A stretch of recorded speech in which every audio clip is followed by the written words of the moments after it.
Mm, morning all.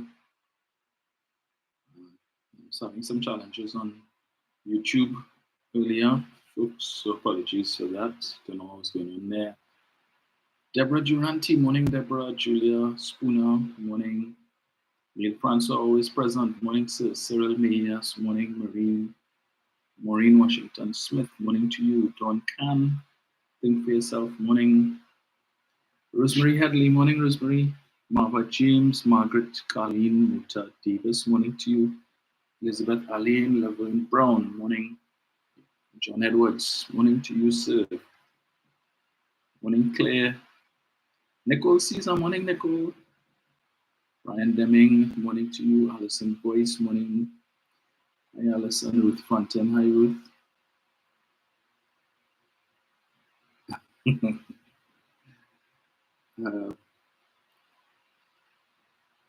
Claire said, that's you posing. I thought you would be doing the live from there.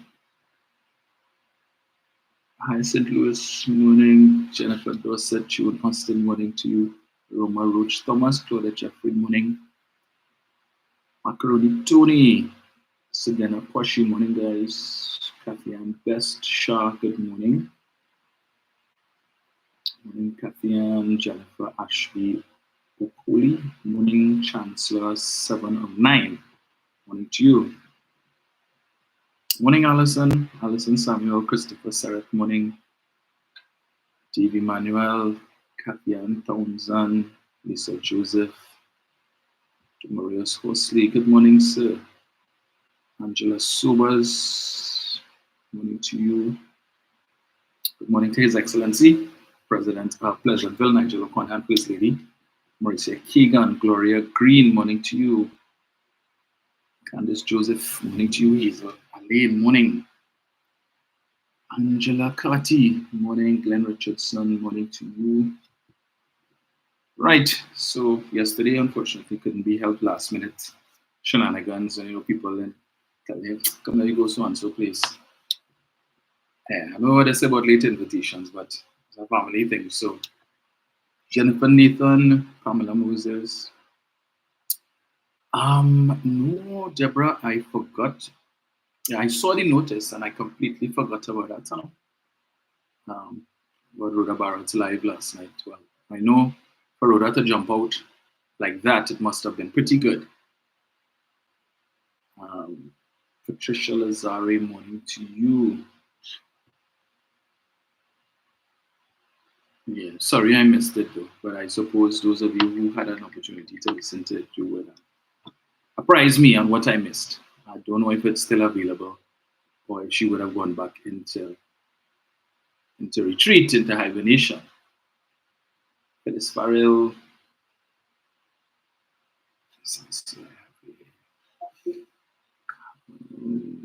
Morning again, Carol. Carol Myers. Clayton Smith. Angela Richards. Deborah Duranty. Deanne Charles. Morning, Deanne. Rudolph Barnett. Good morning, sir. Yes, it's on YouTube. Okay. Please do, Carol. Thank you so much. Don't know how I forgot that. So in the interest of time, let me jump in to it one time. Right. From time to time when I come across it, like little videos and so on, I take the opportunity to play it, especially for those who, as I always say, love to talk Trinidad and Tobago bad and give you the impression that everything in this country is the worst and nowhere else. So I came across another video vis-a-vis the private motion that the UNC would have brought in the Parliament 2 Fridays ago, with respect to the state of the health sector in Trinidad and Tobago. They had a lot to say about the health sector, the good things they wouldn't talk about. But anyway, so let me play this video I came across of an experience somebody had in another jurisdiction. Now to a healthcare ordeal for a Vancouver Island senior. He spent 9 days in the hallway of Victoria General Hospital getting treatment for serious complications from infections. The Premier acknowledged today that is not the standard British Columbians should expect. CTV's Rob Buffum has the story. Eric Roberts is back home doing what he loves after an ordeal at Victoria General Hospital a couple of weeks ago, where he spent 9 days in the hallway getting treated for delirium and other complications from infections. It's hard work keeping yourself thinking properly because you just want out and you wonder why you're in a hallway.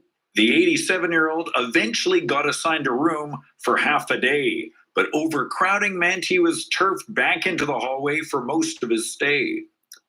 There was always noise, and you don't care who's looking at you after a while because, I mean, you just want out. Island Health couldn't comment on the specifics of this case, but acknowledged there are capacity issues at hospitals across the province, and sometimes patients in their region are treated in hallways, something they apologized for. It doesn't meet the standards of any British Columbia in terms of the care that you should get in this province. Our healthcare system is under significant strain. I am really disappointed that this gentleman had to go through this experience. Island Health says Vic General has been technically at 104% capacity this year. Part of the problem, nearly 12% of the patients there earlier this month no longer needed hospital care, but didn't have adequate supports elsewhere to leave, including seniors needing home supports or waiting for a spot at a long-term care home, a demographic that's growing, creating increasing need for supports. Generally, one person over the age of 85, 1 out of 3, requires care either at home or in residential or assisted living care. The health minister says with a growing population, it's been the busiest March on record in BC hospitals. He points to new funding announced last week to help seniors get more supports to free up hospital beds. Symptom of a broader issue in healthcare. If you want to reduce pressure in the emergency room, you need more long-term care. A reality that a senior experienced for more than a week in the hallway of the hospital. He went for help. Robert Buffum, CTV News, Saanich. Right, that's a clip there from the experience, and this was a clip from just last week. Senior, 87 years old, from British Columbia, which is in Canada. And that's the experience that he had for 9 days. He was treated in the hallway of the hospital, and you heard the premier there make mention of the fact that the healthcare system right now is overburdened. Right? So in a developed country where they pay all kind of taxes, plenty more taxes than we pay, and that's the challenge of the 87-year-old, 9 days in the hallway of a hospital. But when you listen to certain people here, this Rowley government is the worst, the healthcare system is the worst in this country, we paying tax and we paying health surcharge according to money law, it's free. It's not free, or they're paying health surcharge, or they're paying taxes, and right. But you'd swear it's only here them think this happen. It's only here. Plenty of hospitals built, right? I haven't heard that complaint at the Arima Hospital. I haven't heard that complaint at Point 14. Maybe I missed it, I don't know. And I think in a couple months, Sangre Grande General Hospital is supposed to be opening, the new hospital constructed by this administration. And of course, the capacity would be increased so that the people of that eastern region there would have a better facility, and hopefully they'll be able to incorporate the existing hospital, as they did with Arima, or the facility that they had before the hospital was built was incorporated, so that they could increase capacity. So we expect to see the same thing happen there now. And from what I understand, the quality of care that is received at Sangre Grande has, over the years, been much better than what has been experienced in other hospitals throughout the country, and we don't expect to see a drop in that at all, right? But as I said, as I come across these videos, it just goes to reinforce the nonsense that some people talk, right? But anyway, anywho, so we celebrated on Saturday the Shelter Baptist holiday, and so the leader of the opposition never want to miss a beat. So now that that holiday is over, she will now turn her attention very soon to the Muslim community. to see how she could curry favor with them, right? So I wanted to read something that was posted by the leader of the opposition. Two things actually. One, in which she explained how she became a Baptist, and the other one is an appeal to the Baptist community to support the UNC in the upcoming general election. Let me get the first one here, where she gives the story. Right. Kamala shares how she became a Baptist. On Saturday at Spiritual Shouter Baptist Day celebrations in Moruga, opposition leader Kamala Prasad Bisesa shared how she was baptized in the Spiritual Baptist faith. She stated, over the years, I have said many times that I was baptized in your faith, and I will share with you how this came to be. She added, as you know, I was raised in a multicultural society. My parents were Hindus, but were very liberal, so we were taught to embrace all religions and ethnicities. When I was a little child in 1961, living in Paria, my late father, Liraj Prasad, became very ill.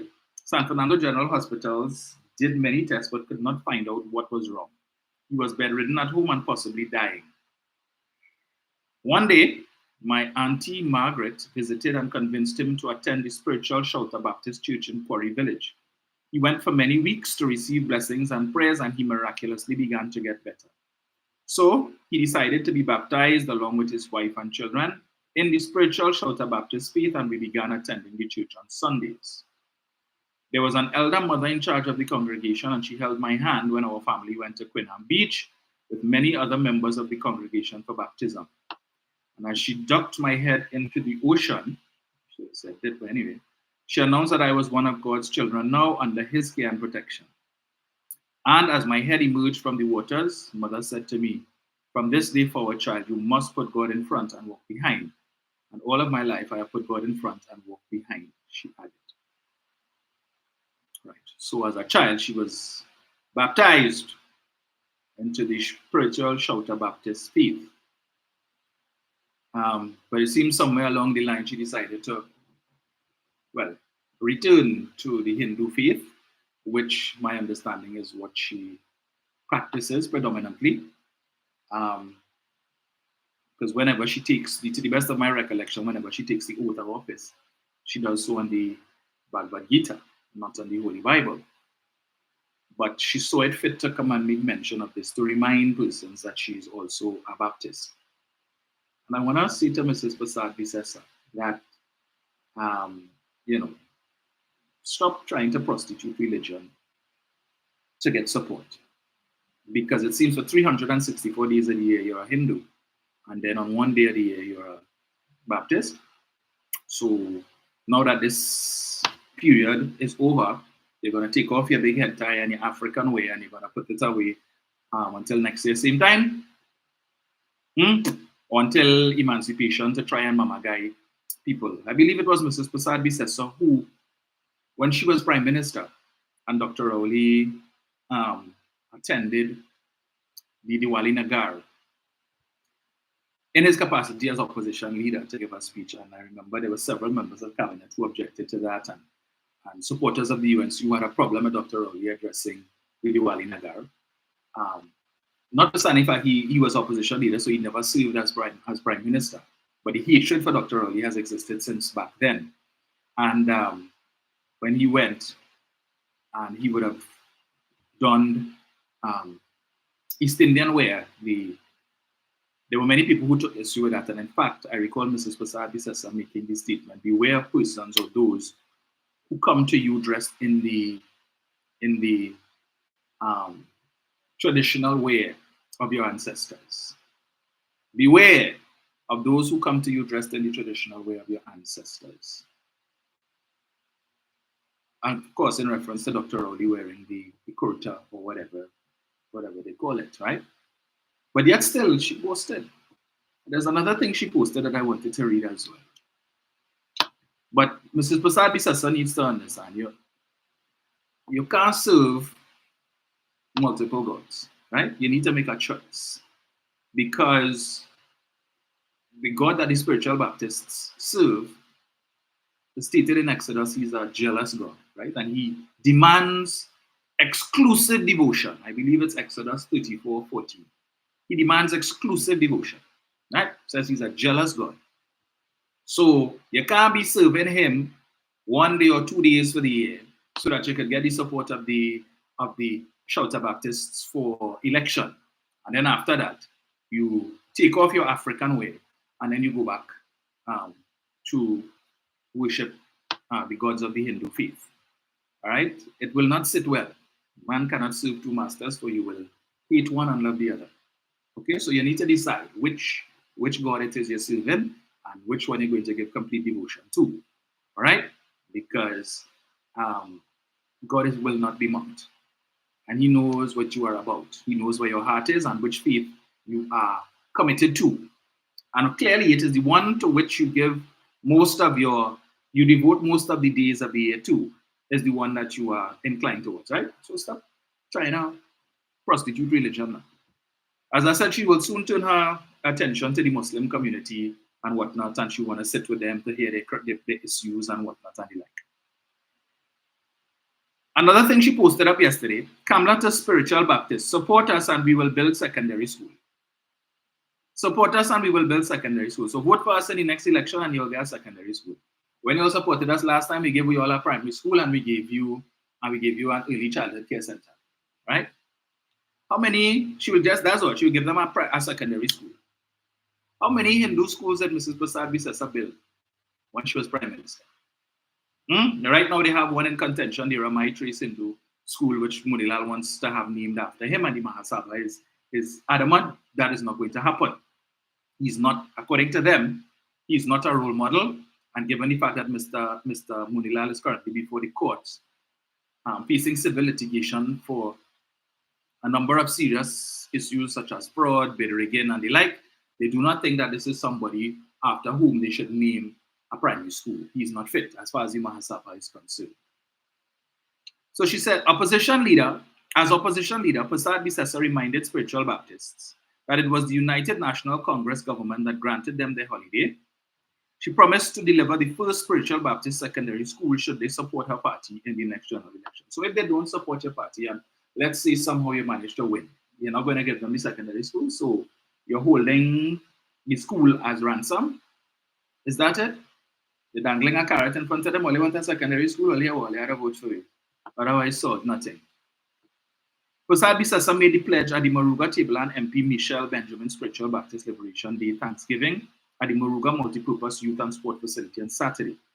She recalled making the promise of a secondary school for the faith previously and vowed to make it happen if it stays united with the UNC. So again, she's doubling down. All you get the school now, but all you have to stay united to the UNC, and we want you all to come out and show your support. Like Barbara Burke. Education is the only key to a better life. No, madam, that is not so. And she keeps regurgitating that education is the only key to a better life. So we give you land.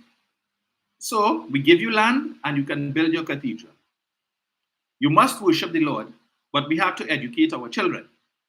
So in other words, the Lord had to take a backseat. All you want land to build a cathedral, but we are about education and building school. So the cathedral can wait. We will build a school. Tell God, hold up. You get a cathedral, but the school had to come first, right? Tell him wait. You must worship the Lord, but we have to educate our children. This is where our thrust has always been, in education, not in religion. Okay. So today, should the good Lord give us a chance, I make this promise. We will build the first ever spiritual Shouter Baptist secondary school. Prasad Bisesa said UNC policies ensure that the spiritual Shouter Baptist community is now widely recognized and celebrated for its immense contributions to the nation's cultural, social, and religious development.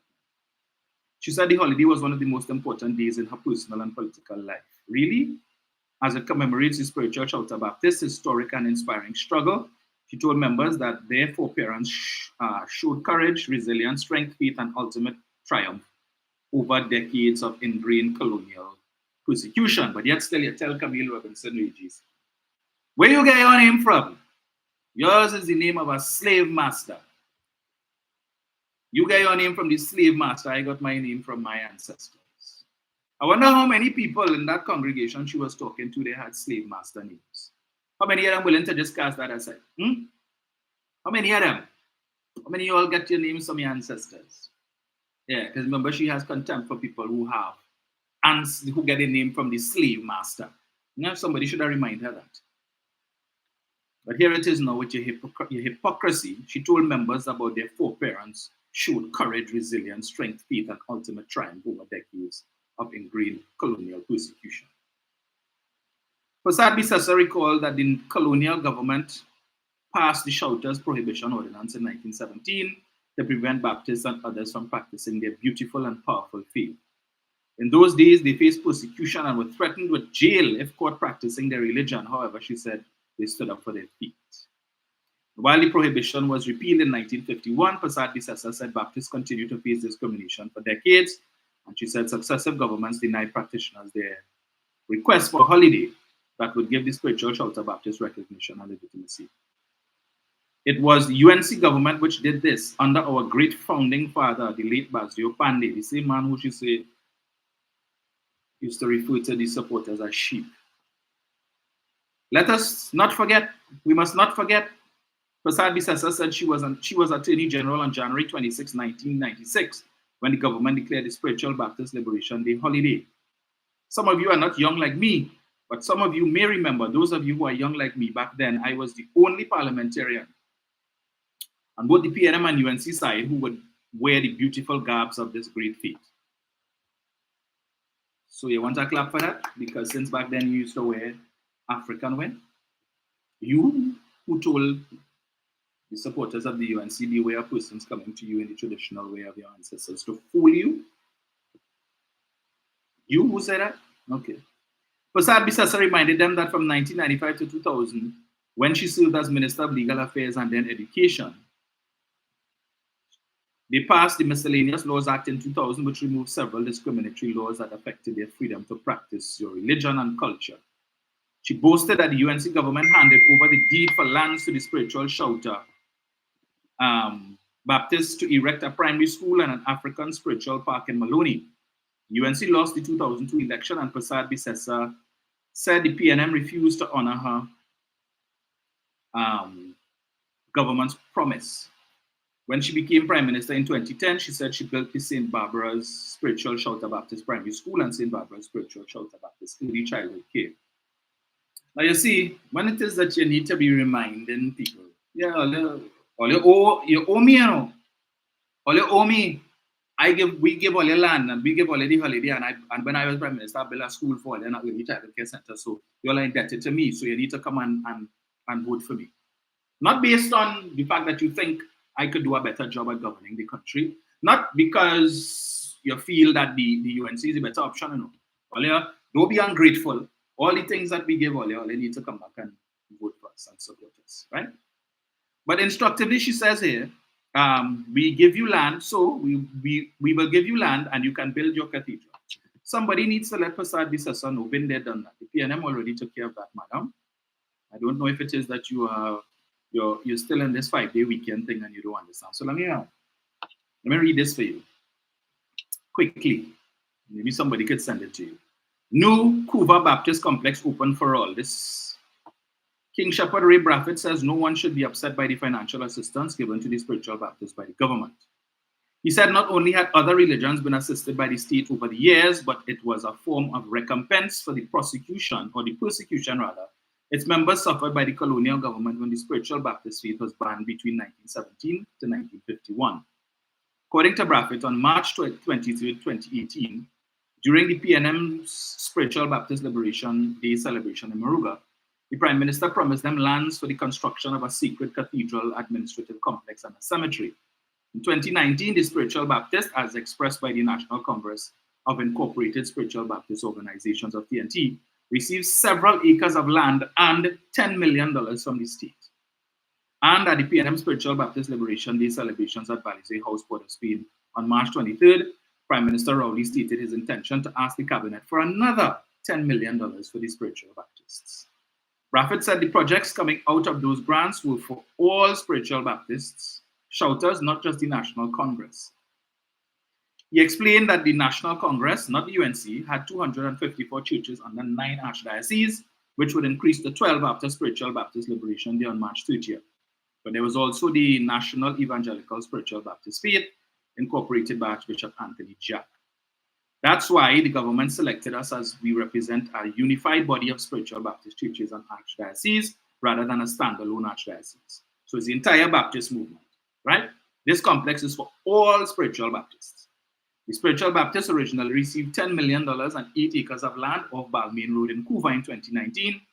But when they went to the Town and Country Planning Division, they were told they needed enough parking for the 1,000-seat cathedral. The government gave them an additional 2 acres where the Spiritual Baptist Administrative Complex and car park were built.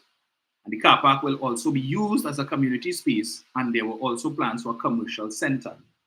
We decided to build the admin first as the nerve center for planning for the other things that we want to do. We never had a home.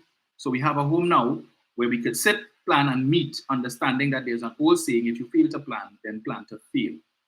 The administrative complex, to be formally opened in late May or early July, has several rooms for various purposes. And there was a large conference room to conduct workshops, offices for several leaders, and the Archbishop and admin councils, as well as a small conference room for use by different councils. And why do we need a commercial center? This is important. To run this operation is going to be expensive, and we have to think ahead.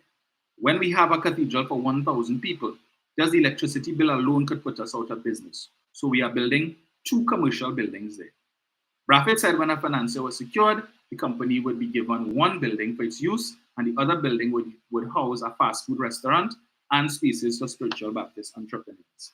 He said the location was near to the Arthur Bolden Stadium, as well as the National Cycling and Aquatic Center, so there was a possibility for continual activity in the area. I don't see why anybody should have issues with that, them choosing to use part of the land for commercial purposes so that they could generate money to continue to run the facilities, the cathedral, and so on, right? So they don't have to depend on the state for subventions to do that. But further to that, the People's Partnership gave land to the Muslim community, Baraka Grounds, which is managed by Inchan Ishmael, how I don't know. But the fact of the matter is, we know right now Baraka Grounds, which was supposed to build a hospital for the Muslim community, has a lot of commercial activity taking place there. So they have a food court, several food establishments, one of which is owned by Inchan Ishmael called Brilliant. I'm not marketing for him. They also have, in addition to that, a car wash. They also have a swimming pool, which I think offers lessons if you want to learn to swim and the like, and all of these things for which you have to pay. They normally, I think they recently, I don't know if they still do, have an expo taking place there, and I suppose persons would have to pay for the spaces and so on, and all of that, right? All that under the management of Inchan Ishmael. So land that was given to them for the purpose of building a hospital. So I see what I think is the hospital, that building right behind the food court. So they're making money there. So anybody from the United National Congress who have a problem with the Baptists saying that they intend to use part of the land given to them for commercial enterprise to be able to generate the income to continue to manage the religious aspects of the facility, you're a damn hypocrite. Go and talk to Inchan Ishmael. Tell him all them things he have there on Baraka Grounds that making money. Talk to him about that. If all you have a problem with what the Baptists going to do, right? You all have a problem. If you all have a problem with the government giving land to the Baptist community, well, they hear what Kamala say. Put her back and she will give them the land to build the cathedral. But they don't get the land already, madam. And they got 10 million from the state, and they're going to get another 10 million to assist with that. Okay, so while you now promising land don't give already, where have you been? Where have you been? The same place it was when you were Prime Minister for the 5 days or 37 days for the week that you weren't working. You weren't aware that they got land in Cuba. Well, if you didn't know, now you know. Right? So for those of you who support Mrs. Prasadi's sister, let her know that. So wheel and come again with your promises to get this support. Wheel and come again. Right? And you heard what Ray Braffett said? That is for all spiritual Baptists. Not one archdiocese, for all of them. Okay? So when you come in with your promises, you know, like $3,000 pension you promised in 2010, yeah, vote for we. And we will reduce the pension, the old age pension age to 60, and everybody will get $3,000 at age 60. Plenty senior citizens give you their vote for that, and they're still waiting. Give you their vote on credit and still waiting. Just remember, your vote is non-refundable. Just give me 1 second here. Let me just get this. So, right.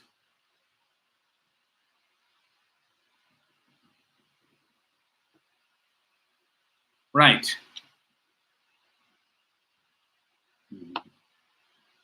It's unfortunate though that persons like of Barbara Burke will continue to facilitate. Because I didn't hear Dr. Rowley in his speech tell the Baptist community, yeah, well, vote for us now and you'll get 10 million. Or vote for us and you will get this. Vote for us and you want a religious celebration and talking politics. You felt the need at that you felt that was appropriate at that point in time to tell the Shouter Baptists, remind them of all the things that your party has done for them over the years. This is about religion. You're boasting since you were a child, you were baptized into the Shouter Baptist faith. Propriety matter. That was neither the place nor time, but you figure that's probably the only invitation that you would get to such an event, so you want to use the opportunity to do that. Yeah? Again, stop prostituting religion.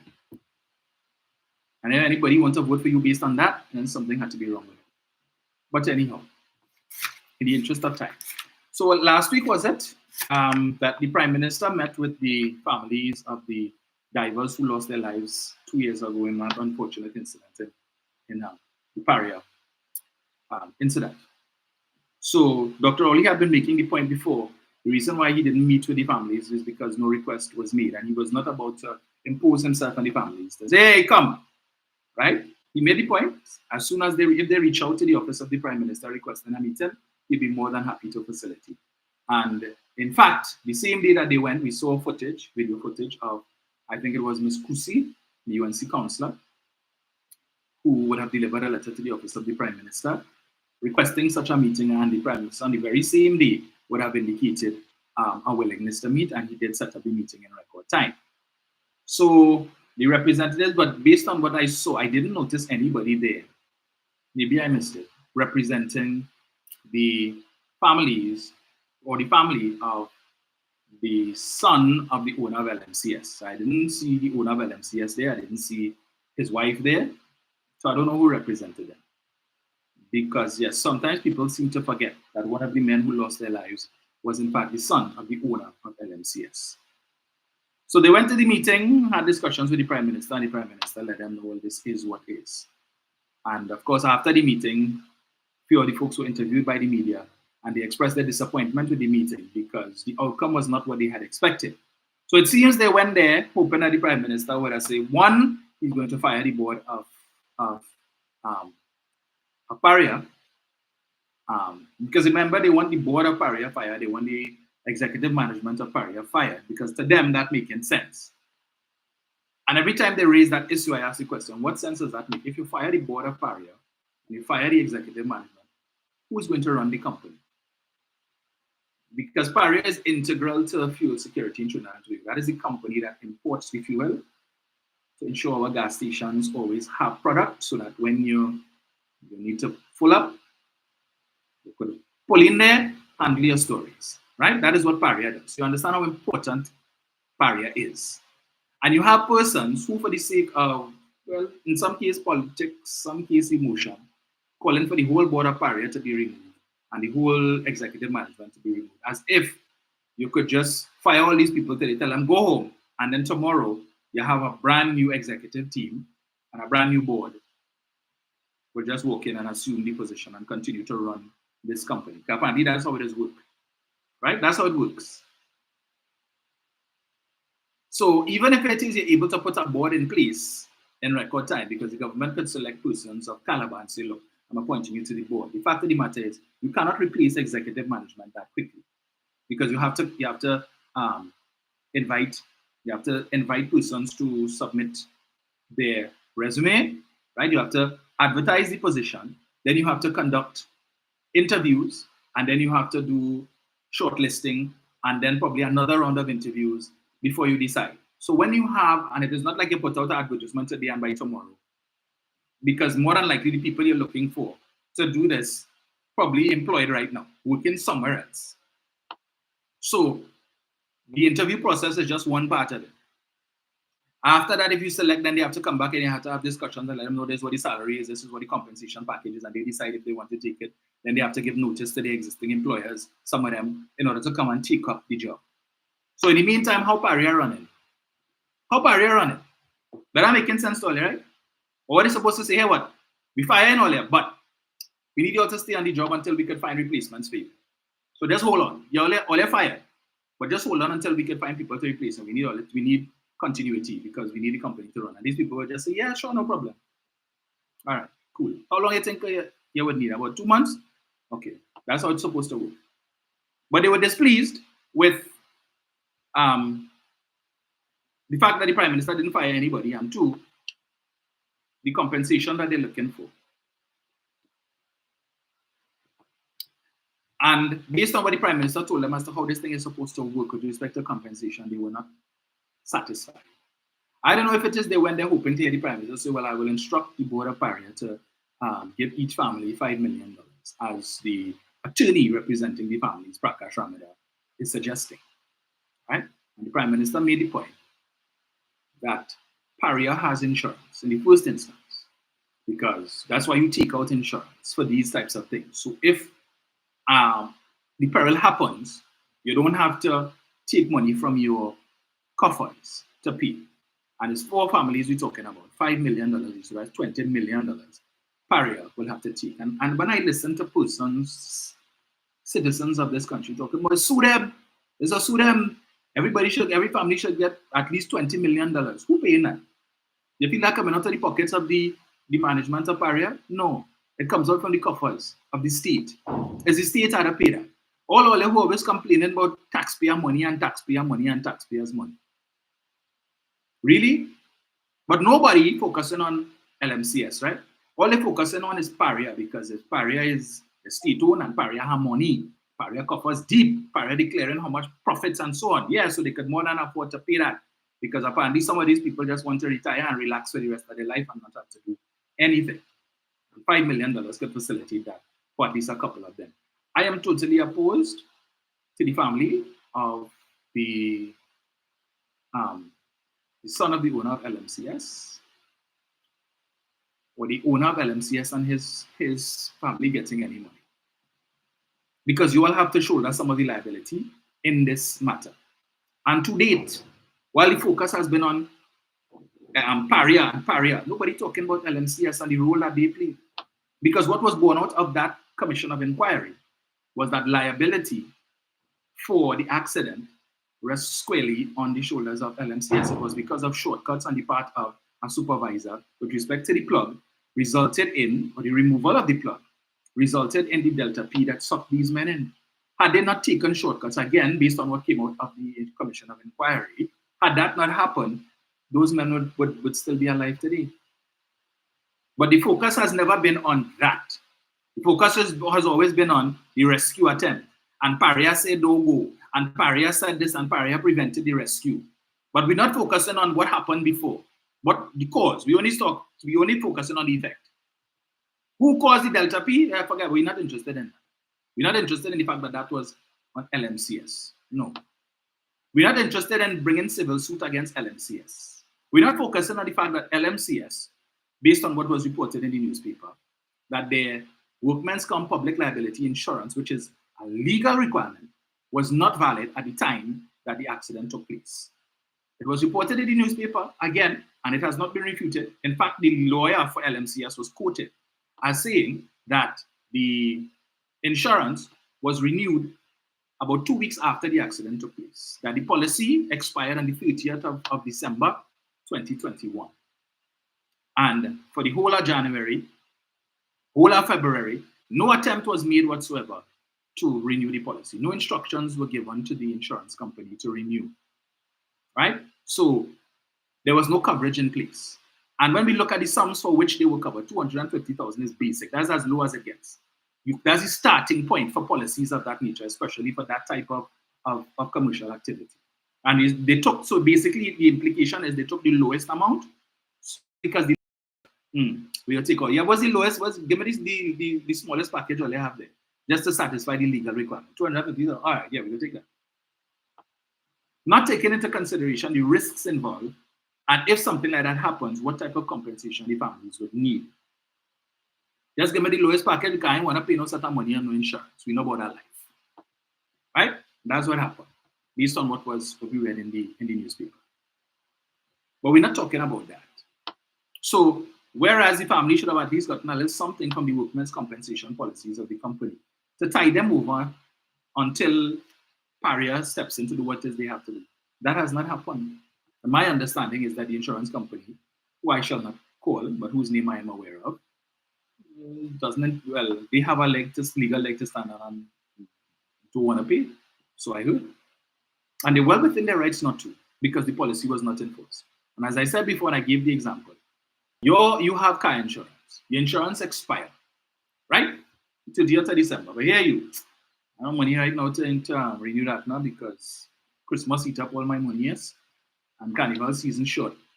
So right after Christmas, we go into Carnival season. I have some fets I want to go to. So here what? The insurance gotta wait, you know. Yeah, when I get paid in January, we go deal with that. Yeah, I'll take the chance. Make sure once I avoid police roadblocks, that should be good. We're studying accidents, right? But okay, so you take the chance. And then they get paid in January, but you know they said between the payday in December and payday in January is about 200 days. So by the time payday come around in January, plenty of people win because they're borrowing money. Those who live in paycheck to paycheck, borrowing money from this one, that one, and the next one to get them to the payday in January. So January payday come now, and whatever it have left after you pay off who you had to pay. So now I can't handle that this month. Now I'll take another chance, another month. I'll pay that when I get paid in February. Accident come and happen at the end of January. What are going to do? Run to the insurance and you wrong. So you hit. So your car needs to fix and the other person's vehicle needs to fix. You go into the insurance company and say, oh yeah, I come to renew my insurance because I got in an accident yesterday now. So I need to renew my policy so I can pay. Really? That's how it works? That's the insurance. Yeah, come renew. So you give us $3,000, $4,000, $5,000, whatever it is, and we will pay tens of thousands of dollars, right? Yeah, because the insurance company just love to give out money. Your policy was not enforced. Therefore, the brokers were not insured. But we're not having that conversation. The focus is on Paria. We want Paria management to go, Paria board to go, and we want $5 million each from Paria. And we will be good. We will be happy with that. We'll be satisfied. That making sense to them. The Prime Minister has explained to them there is a process that has to be followed. I, as Prime Minister, cannot take it upon myself to instruct Paria. Pay the family members $5 million apiece and call that judge. Because in doing so, he sets precedent. So the next time you have an accident or an incident similar to, or any other type of incident like that, where a state-owned company has some level of liability, the lawyers will simply use that as precedent and say, well, when this accident happened, the Prime Minister instructed the board to pay this. And they could go to court and the court will say, well, okay, the cabinet of Trinidad and Tobago established a precedent, so this is what we're working with. Paria needs to do what they have to do. An assessment has to be made. One of the things they could look at, because again, you see, we're operating on emotions with this thing, right? And of course, it's unfortunate what happened. But one of the considerations that has to be made is, I'm speaking here from the professional standpoint. Let's look at the ages of a couple of the guys who I think at least one of them was in his 50s. And we cannot be operating simply on sentiment here, right? What was his monthly salary? Had he lived? So between the time of the accident and the time that he would have been required to retire, how much money would he have made? Would he have earned $5 million in income? If the answer is no, how can you tell me to compensate, to give $5 million to the family when the man, the breadwinner, who unfortunately passed in this incident, would not have earned $5 million? So on what basis are we paying $5 million? We're just pulling figures out of our hat because $5 million sounding good. $5 million sounding good, so we just say, all right, yeah, get them 5. Why not 10? Why not 20? How do you arrive at a value? What is a proper value? A fair value, right? Because remember, it's taxpayers' money paying for this. So it's not just about get them because somebody said give them. There needs to be a formula to be employed. But in any event, I am fully aware that with respect to, I have a client who came to me, I think it was sometime last year, who got a contract with NP to put the decals on and some of NP's tank wagons. The decals is the NP logo, right? So he got that contract to put that on some, I think that, I don't know if they had gotten some new tank wagons or whatever it is, but anyway. And he had to get, one of the requirements of that contract was that he had to get workman's compensation, public liability. So in the event of the job, and this was specific to the contractor, and this contract was just for, I think, a month or so or something. So no, long contract. But in the process of executing the contract, doing the work, if anything happened that resulted in any of this man's employees being injured, that NP would not be liable, right? That the workman's comp public liability insurance. So if, let's say, for instance, they were putting on the decals on one of the tank wagons and somebody decided to take a smoke. Let's say it had some residual fuel in the tank or something, and it leaking or something, and they went away. Somebody light up and boom, tank wagon blow up. Worker kill, persons within the vicinity who have nothing to do with the company, they get killed too, or they get injured or whatever as the case may be. Public liability, right? Instead of people coming and droves to sue NP because they say, well, that is NP tanker and NP was doing the work. No, NP gave the job to a private contractor. And one of the requirements of this contract was that the contractor had to have workman's compensation public liability coverage, and it specified how much, the minimum coverage that this contractor needed to get for this job.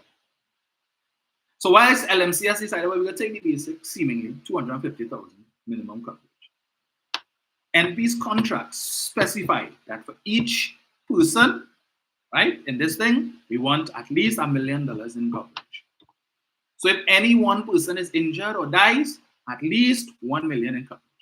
And unless and until you come back to us with a policy contract from the insurance company stating that each employee is covered for this, whatever, the contract will not be issued.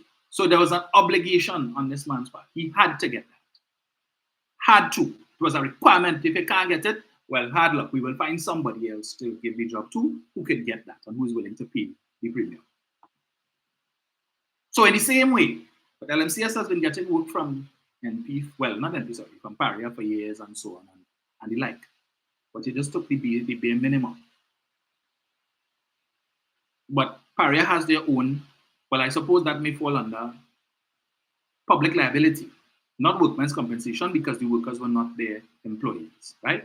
But public liability is where if an incident takes place on your premises, your compound, right, you are liable to pay our money because it happened on your premises, public liability. So somebody walk in, right, they come to visit the office and at the same time the maid was mopping and the floor wet and they didn't put out the sign yet and you slip and fall and damage your back. Doctor say, your spine damage, you can't work for 6 months. Public liability, insurance kick in, they pay you for that. Right? You're injured on the premises while they're conducting business. So in that case, they have to follow a procedure. And this is what the Prime Minister is telling them. But they might want to hear that too. Forget now we're not interested in insurance because they know the insurance ain't going to say 5 million.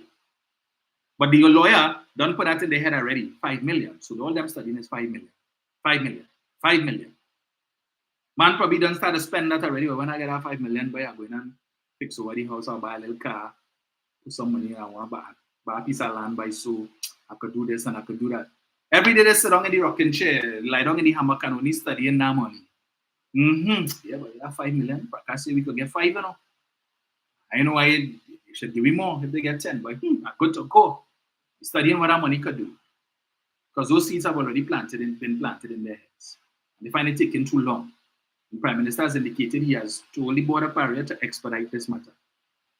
But you have, of course, the rule makers, the likes of Andy Roberts and Philip Edwards Alexander and these guys, you know, who making an issue about the same board that presided over the incident is the same board that they are now asking to compensate. The board isn't going to sit down and say, well, okay, let's just come up with a figure. They will hire whichever professionals that they need to do a proper assessment to determine this is the formula that we're going to use to determine how much money. But again, I have an issue with the fact that nobody talking about how much is LMCS going to pay. Nobody going outside LMCS office and placard. Nobody going outside LMCS office to protest. In fact, the owner of LMCS's wife, so shameless, right? That she decided to join the protest, the placard protest outside Paria.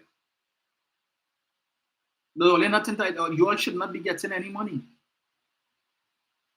And I think anybody who's advocating that the government should pay the owners of LMCS for the loss of their son, something wrong with it. Because technically he was part owner of the company. It stands to reason that he would have been a parent. So when the father decided to step down, so he would have taken over. I'm sure he probably played a role in the management of the company. You know, it's expected. But here, meanwhile, all of these bleeding hearts, who's so concerned, and it's unfair, and the state and whatnot. I want to ask, well, the guy from Wassa who died in the trench, when the trench caved in on him, right, covered him and he died. And according to the autopsy, they say his spine was broken or whatever it is, as the case may be. Very concerned for him and his family. As we understand, he was breadwinner of his family. He was taking care, he had a child or two, and he had, help out the mother and the likes and so on. Right? One man. What's the update to that? What's the update to that? Anybody knows? We are not interested in that one. Every time anybody from any family member or relative of the area is there to listen, they're there to videotape, they're there to report, but they're not interested in the Wassa man. This was a Wassa employee who died on a Wassa project, right? So it should be straightforward. There's no contractor, no middleman. No concern for him. I wonder why. All you're seeing all over the place, we will never forget, and we will never forget with respect to the divers. So we forget about he already. We're not interested in him.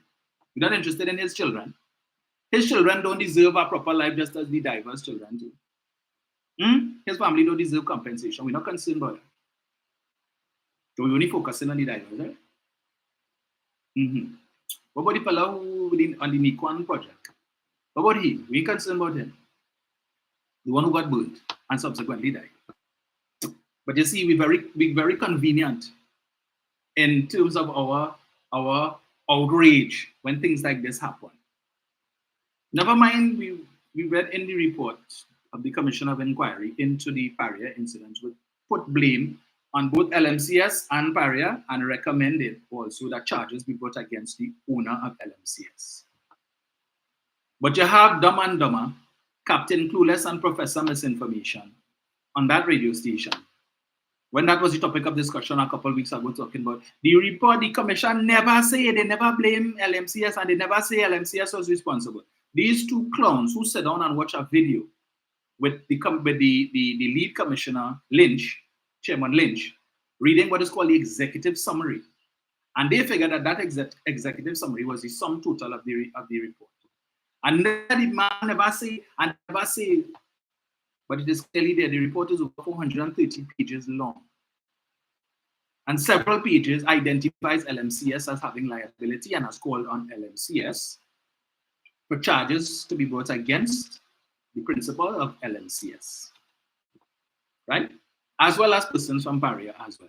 And the DPP say, well, But similar, and I recall when we raised this issue here before, when the DPP a few weeks ago met with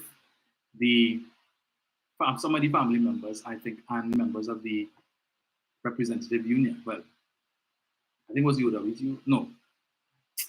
He met with, I can't remember who it was. I know it was some of the family members and some persons from some union. They went to deliver a letter. They went to deliver the letter, and the DPP reportedly was informed that these folks downstairs here, and they came to drop off a letter, and he said, all right, send some of them up, let me have a chat. Tell them come upstairs, let me sit down and talk. Right, and give them certain assurances and so on that this will not thing, and this is what is what. So they had no issues when they left the DPP office. They were happy with whatever the DPP tell them. Still waiting to hear when the meeting between the DPP and the representatives of Paria will take place. Because you spoke to the family members and political advocates as well. So when you're meeting with the folks from Paria, to give them assurances as well, because them name call up. Yeah? It's not only When they meeting with them, were there any representatives from LMCS as part of that contingent of persons who the DPP say, come up, tell them, come upstairs, let me talk? Anybody there from LMCS? Anybody there to run back to LMCS and say, yeah, well, this way DPP say, yes, so don't worry yourself. And it's how the 9-day wonder, that just disappeared. Everybody forget about that. Everybody forget about that, so. Right. The Prime Minister, that's a different issue.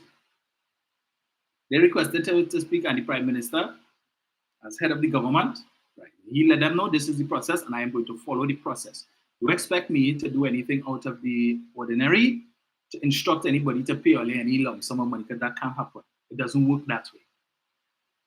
I will not be held responsible for establishing any precedent that could result in the future of the state having to pay millions of dollars because the Prime Minister acted on emotion and said, give them. And people like Prakash Ravana and them, they will be happy. All of a sudden, you will see how much cases will come up. But they're displeased with what the Prime Minister said. Now, the Prime Minister said, well, I'm sorry if they weren't happy with the outcome, but it is what it is. That is as much as I could do. But hopefully, we will see a speedy outcome to this. At the end of the day, it is for Paria to do a professional evaluation to determine what would have been the loss of income that these families would have suffered as a result of. These are things you need to look at. What was the monthly salary of these guys? What were their relative ages? Age relative to retirement? What was their prospective retirement ages? How much money would they have earned between that period the accident happened to when they would have retired? If we have an imputed interest rate, and whatever it is, when we factor in income tax and all of these different things, all of these things have to be taken into consideration at arriving at a figure. It's not just, oh gosh, this bad thing happened, let me just get it. But for the sake of votes and political support, the UNC will advocate for that. The former Minister of Energy, Kevin Ramnarine, wrote an article in the Sunday Express. An article which his successor, current Minister of Energy, took issue with. Right? And based on what the current Minister of Energy is saying, that there are a lot of misrepresentations in Mr. Ramnarine's pleadings. I don't know how many of you would have read it. It's on page 16 of yesterday's Express. Entitled Facts, Fiction, and Freedom of Information. Kevin Ramnarine. I don't know if it is, Ramnarine and these guys is giving me the impression like they're suffering from withdrawal syndrome, So you probably find here a name call up in any newspaper article in a while. No mention really made of him. He hasn't heard his voice on any, as a news clip on any radio station in a while. Perhaps no media house has called him in a while to ask his opinion on anything. So, he feeling left out. Probably feeling, what's going on here, boy? Like the media, they had time with me again, or they want to hear what I have to say. It don't matter. Well, let me force myself into the situation. I'm gonna write an article and send it to the Express, and I know they will publish it. So said, so done. And permit me to read for you quickly. A range of allegations has flown from the PNMs, from the People's National Movement, as it relates to the energy sector in the period under my watch as Energy Minister. These allegations have gone largely unchecked for the last 9 years. In the face of this onslaught, I chose to remain largely silent in the knowledge that the right people knew the truth. People read, I started to wonder about these guys, Really. He says he chose to remain largely silent in the knowledge that the right people knew the truth. Who's the right people? Mr. Ramnarine. So you try to tell me that the party to which you belong lost office in 2015. And between 2015 to 2020, we heard a lot about the mismanagement of the energy sector, a critical sector in terms of the contribution that it makes to the country's coffers. We heard a lot between 2015 to 2020 from the current administration about all the things that would have happened under your stewardship, under the stewardship of Caroline C. Prasad Bechan, and by extension, Kamala Prasad Visesa, which damaged the energy industry. And some of these revelations would have resulted in the decision by some people not to support your party in 2020. And you were prepared to say nothing in the face of all of these revelations that we heard from Stuart Young, that we heard from Franklin Kahn, that we heard from Coleman Burt, we heard from Dr. Rowley. All of these persons who would have made these revelations based on what they found when they went in. And you chose to remain largely silent because, according to you, the right people know the truth. Who is the right people? For me, I would think that as part of an opposition party wanting to get back into office, the right people would be the citizens of Trinidad and Tobago, the people who would be going out in droves to cast their votes. So the fact that you waited, according to you, 9 years, it's just like Jawala Rambara. We heard from Mr. Mbert very early on about the 3 days money left to run the country.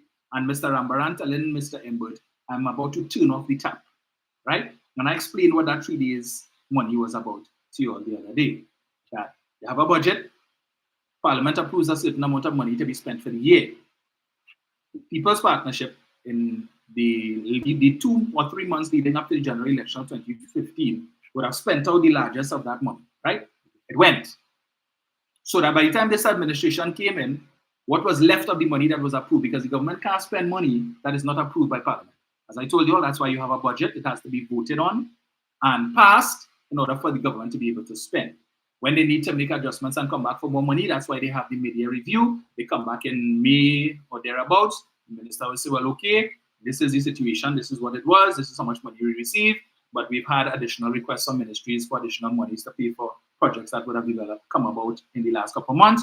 And we're looking for Parliament's permission to allocate the monies for these things. We can't just say, well, hey, we get extra money last month. We got $1 billion more than we thought we would get. So let me spend it. So that's not how it works. So the money that was approved by the Parliament, they spent it out. And all that was left when this administration came in was the dregs in the overdraft, right? Which worked out about 3 days money to run the country. The dregs, that's what they left. So when they want to say, but lie, but Jawala Rambaran took 5 years to respond to that. In the lead up during the 2020 general election campaign, as part of the UNC propaganda machinery, he sat down and do a video for 5 minutes to talk about how that was a lie, and to prove that it was a lie, the country, they had money because there was money in the Heritage and Stabilization Fund, and the country had its foreign reserves, and all of that, knowing full well how these things work. Full well how these things work, right? But you see, you could fool the waterfront ilk, but the rest of us, we know better. So, just like Jawala, Kevin decided to remain, according to him, largely silent. But you see, that's something Kevin was very good at. Even while he was Minister of Energy, he was very good at remaining largely silent. But I continue. On Friday, March 15, 2024, while he was assailing the former chairman of Republic Bank, Ronald Harford, Stuart Young predictably resuscitated his stock of claims against the People's Partnership government's tenure in the energy sector. The time has come to deal with these allegations. For now, I will deal with the issue of the NGC and its contractual relationships in 2015. Well, boy, you don't see at the same time God, Ron Harford said what he said, otherwise they were not nothing to talk about. Every time is Stuart Young attack, Ron Harford, Ronald Harford, Ronald Harford, Ronald Harford. The majority of the UNC have no idea, the support base have no idea who Ronald Harford is. Some of them, they never even heard that name before, but all they hear is Ron Harford, Ronald Harford, Ron Harford. Anyway, the NGC has contracts with upstream companies that supply it with natural gas, and it has contracts to supply natural gas to its customers. For the last 9 years, I have heard it said that the PNM, upon coming into office, found all these contracts expired or that there was a failure to renew or renegotiate any contracts. This is a vile attack on the dedicated professionals at the NGC. Moreover, it is illogical and betrays either a total lack of understanding of how the sector works or a deliberate attempt to diminish the achievements of the period 2010 to 2015. It may be surmised that the attack on Ronald Harford was an attempt to deflect from the many woes afflicting the energy sector, including the collapse of natural gas production, the death march of the oil industry, the 56% decline in the number of persons with jobs in the sector, a now decaying refinery, and the pellucid industrial decline of the last 9 years. Half the article go on and up to now he in address. But anyway, the facts are that in 2015, the NGC had 10 contracts with its suppliers, none of which had expired when I demitted office. This fact was further corroborated by a written reply from the NGC to Fishermen and Friends of the Sea, dated October 3rd, 2023, under the Freedom of Information Act. The facts are as follows. You know, I'm always amused. When to defend their position, these guys always have to rely, they can't rely on anything of substance. So like the other day with Kamala Prasad-Bissessar, when she came to defend her position with respect to Larry Hawaii as her Minister of Finance, the $11 million Minister of Finance, indicating in his 2013 budget that they were planning to bring back property tax over phase leases 2014 to 2017. That the only thing she could find to pull out to say that wasn't government policy was to pull a Guardian article that quoted Larry Hawaii from some meeting that he went to, and the reporters decided to ask him a few questions afterwards. That is the only thing. She couldn't go and pull a document, pull Hansard or something to say, well, look, this is where we stated this. To pull some press release that the Ministry of Finance sent out or the Office of the Prime Minister sent out stating this is not government policy. You had to go and dig up to find a newspaper article. That is your defense. So here now, Kevin Ramnarine has to pull out Freedom of Information request made by the Fishermen and Friends of the Sea, Gary Aboudi. He says of the 10 contracts that NGC had with its upstream suppliers, 9 were due to expire between 2017 and 2024, with the largest one expiring in 2018. It would be illogical for any of the parties to consider renewing any such contracts, which still had years to run. Should the NGC in 2014-2015 have renewed contracts that were expiring in 2017 to 2021, he's asking. Well, I want to ask Kevin, has that been done now? Kevin, hasn't this administration demonstrated how that is done? So he's saying in 2015, it was too early to renegotiate contracts that are due to expire in 2017. So we're supposed to wait until 2017 when it expires and then have discussions to renew it. Because apparently these discussions could take place over the space of 1 day. And Kevin, that making sense to you? It expired in 2017, we wait till 2017. It expired in 2018, let's wait until 2018. Let's not begin negotiations before, because we understand the length of time that these things take, right? It's not a simple thing we're talking about. It's back and forth. Government proposed, they proposed. We have to take into consideration who proposal and then back and forth and negotiations. That's why it's not a one-day thing or overnight thing. But he's telling you September 2015 was too early to start negotiations for contracts that were due to expire in 2017. But this is the man Kamala Prasad-Bissessar is likely to bring back as Minister of Energy, if you should play fast and loose with your votes. One of the aforementioned 10 contracts was due to expire in December 2015, but was not renewed because of the failure of the Starfish development. Furthermore, is Churchong saying BP, BG, EOG, and BHP, the suppliers of natural gas to NGC, were content to sit idly by and allow their business in Trinidad to collapse? Is he accusing the vice presidents and managers of NGC of simply doing nothing? Could it be they understood that he failed to appreciate the contract still had years before expiring? Is he saying that in 2015, BP, BG, EOG, and BHP conspired with the NGC and me to not renew their own contracts that were expiring from 2017 to 2024? Do you see how that makes absolutely no sense? No, I don't see that, Kevin. I don't see that at all, as I was reading something else just now.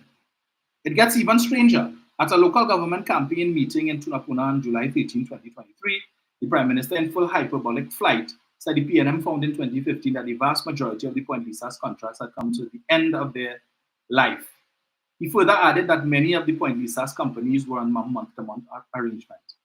By letter dated August 30, 2023, the NGC indicated to FFOS, Fishermen and Friends of the Sea, that on August 31, 2015, there were 20 such contracts, of which only 2 were on a month-to-month basis. This month-to-month arrangement was put in place for contracts that expired and for which negotiations for renewals was incomplete. 2 out of 20 is not a vast majority. So you hear common sense coming from Kevin. Wait until the contracts expire and then look to renew it. But in the intervening period, month-to-month. So he admits Fishermen and Friends of the Sea got, based on their Freedom of Information request, confirmation from NGC that yes, at least 2 contracts were operating month-to-month. Reason being is that the negotiations for the renewals were incomplete. So Kevin saying wait until they expire or they close to expire, not taking into consideration that there may be disagreements between parties. We may not be able to come to a conclusion with respect to renewed contracts. And that time frame could cause some problems. His logic, wait until it expires or close to, and let us now begin negotiations. And then if these negotiations take 6 months to a year, we will just operate on a month-to-month basis until we can sort it out. That making sense to them. Let us not begin negotiations at least a year or two before, knowing that these negotiations could be protracted, so that by the time the contracts come to expiration or close to, we would already have we would have had 2 years in advance to start the process or to get that out of the way. So to iron out any kinks, any issues, any differences of opinion, so that we don't have an interruption. That's his, but he don't understand that.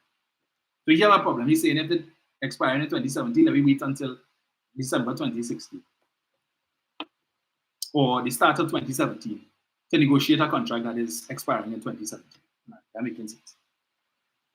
Wonder why it is when your passport due to expire. They tell you if you know your passport going to expire within the next 6 months and you plan to travel, it makes sense to come and apply for your passport prior to that. Don't wait until your passport expiring on the 1st of April 2024 and then you plan to travel, but you're coming now the week before. So you come on the 25th of March to get your passport renewed that is expiring on the 1st of April 2024 because you plan to travel on the 15th of April.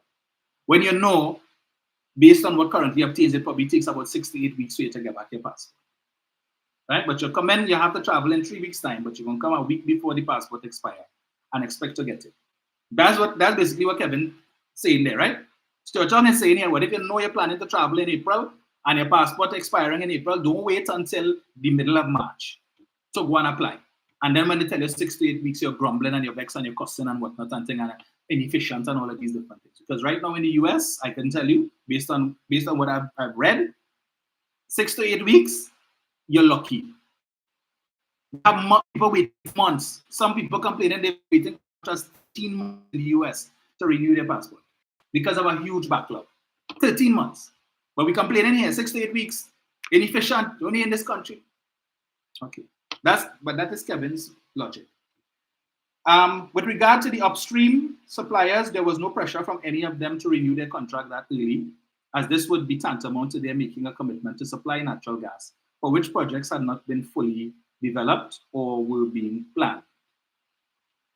So that's his logic again.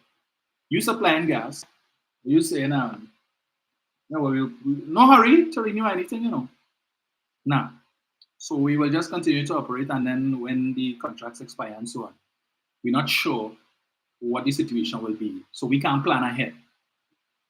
We can't plan ahead. It don't make sense to plan ahead. Let me wait. I tell you. The accelerated capital allowances of 2014 are yet another issue that the PNM does not seem to understand. I have explained the mathematics of capital allowances ad nauseum for the last 9 years. In summary, they had no impact on government revenue. These capital allowances is what the government has been telling us, right? Would have seen us lose out on tax revenue until 2024, right? This is one of the main claims that this administration has made in the last 9 years. And Kevin Ramnarine saw it fit to address that with one paragraph. One paragraph, right? Something that they take umbrage to. Understand it. One of the things, people hearing this, and this would have been one of the issues that would have caused people to say, nah, boy. Nah, I can't vote for the UNC. That is what them do? Nah. And we hearing that for the last 9 years. And Kevin Ramnarine is telling you, this is how he addresses that issue. The accelerated capital allowances of 2014, which the then opposition voted for, so he claims, are yet another issue that the PNM does not seem to understand. I have explained the mathematics of capital allowances ad nauseum for the past 9 years. In summary, they had no impact on government revenue, and that's it. That's all he had to say on that. So what the government is telling us, they gave capital allowances to these energy companies, basically telling them, here, well, come, drill, look for oil, look for gas, and any money you spend to look for the oil and gas, you could write it off against your tax liability to the state. right? So if you drill a well and you spend 100 million US and you ain't find nothing, you could write off that as a capital allowance, right? Write off that against money that you should have paid in taxes and keep doing that. And if it is that it's sufficient to write off your liability for this year, guess what? You could carry forward. So any balance left over, you could carry it over to next year and apply it to next year's tax liability or royalty liability too. Yeah, come on, Jill. Come. We want all it to come. So we could boast about foreign direct investment. That all invest 100 million US and this and the foreign direct investment's looking good. So we could beat our chest and say, yes, this is how much foreign direct investment we get. But what was the outcome of that in terms of revenue for the state? Well, we've been talking about that part. We're telling all the sweetheart deals that we gave as an incentive. We ain't talking that. They ain't talking about that at all. He goes on, the low government revenue in 2016-2017 was due to a collapse in prices and falling production.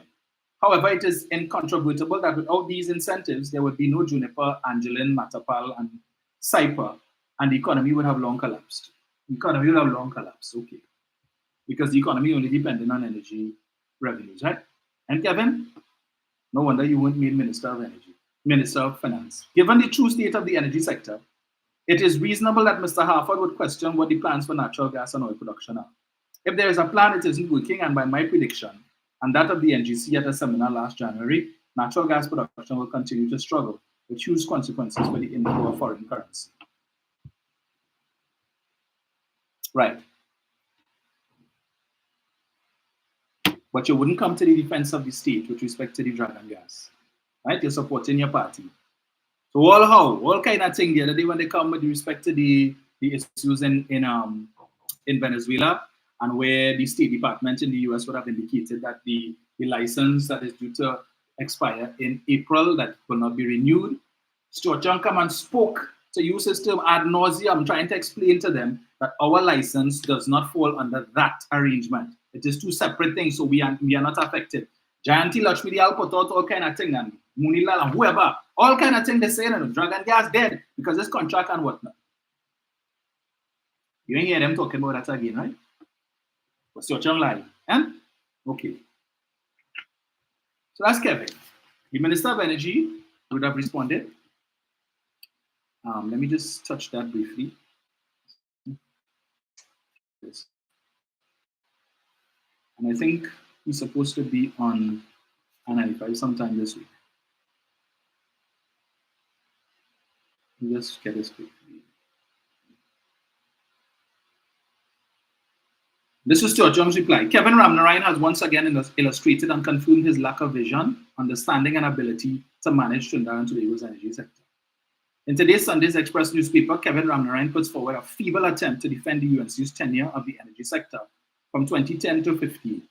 Firstly, the attempt to shift the blame for non-negotiation of gas supply contracts to NGC and its officers is disingenuous, as he, as Minister of Energy, forced the NGC into the only contract that he negotiated, which has turned out to be a loss-making contract to the tune of billions of dollars. The record reflects that both NGC officers and public servants advised Ramnarine in writing not to enter into the CGCL contract, and he still forced same. You make no mention of that, right?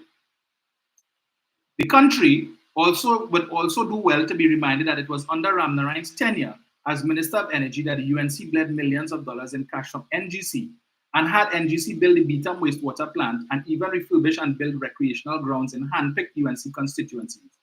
These examples, and there are many more, illustrate what Ramnarine's misplaced focus was with respect to NGC.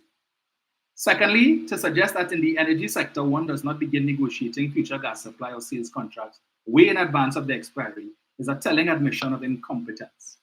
One cannot wait until the expiry of a gas supply contract to negotiate a new one, as a gas production project takes years to bring to fruition.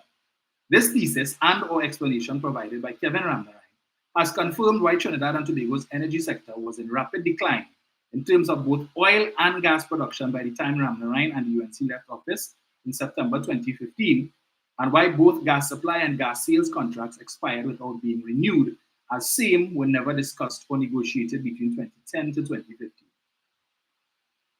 The PNM government and NGC have between 2016 to 2023 negotiated and renegotiated scores of gas supply and gas sales contracts on behalf of the people of Trinidad and Tobago, And perhaps one of the best examples of not waiting for the expiry of a contract to renegotiate sale is the restructuring of Atlantic LNG.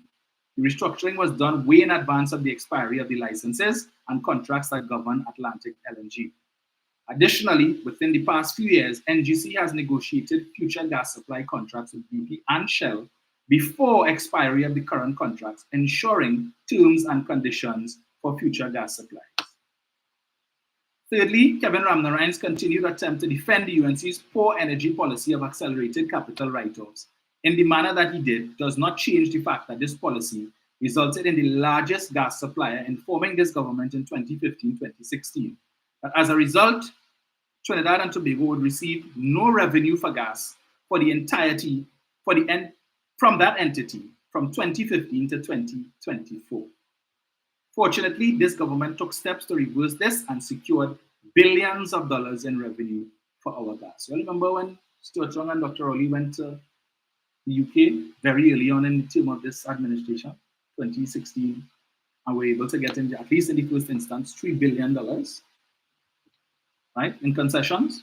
And they told Dr. Rowley, and they told Dr. Rowley, listen, we hear what you're saying, it's making sense. We're willing to renegotiate to give Olia back something, but please, this is not something that we want published. Because remember, we have operations in other countries. We don't have this arrangement. If it is that you will publish this and the agreements that we have made today, it could cause problems with us in these other territories. What happened? Soon as the Prime Minister come back, the UNC put a question to the Prime Minister in the Parliament for him to answer with respect to that matter. Right? And he disclosed details, and then the next thing he had to come back in the Parliament to disclose, he got a letter from this company expressing their displeasure with the fact that he made certain disclosures, notwithstanding the fact that they asked not to.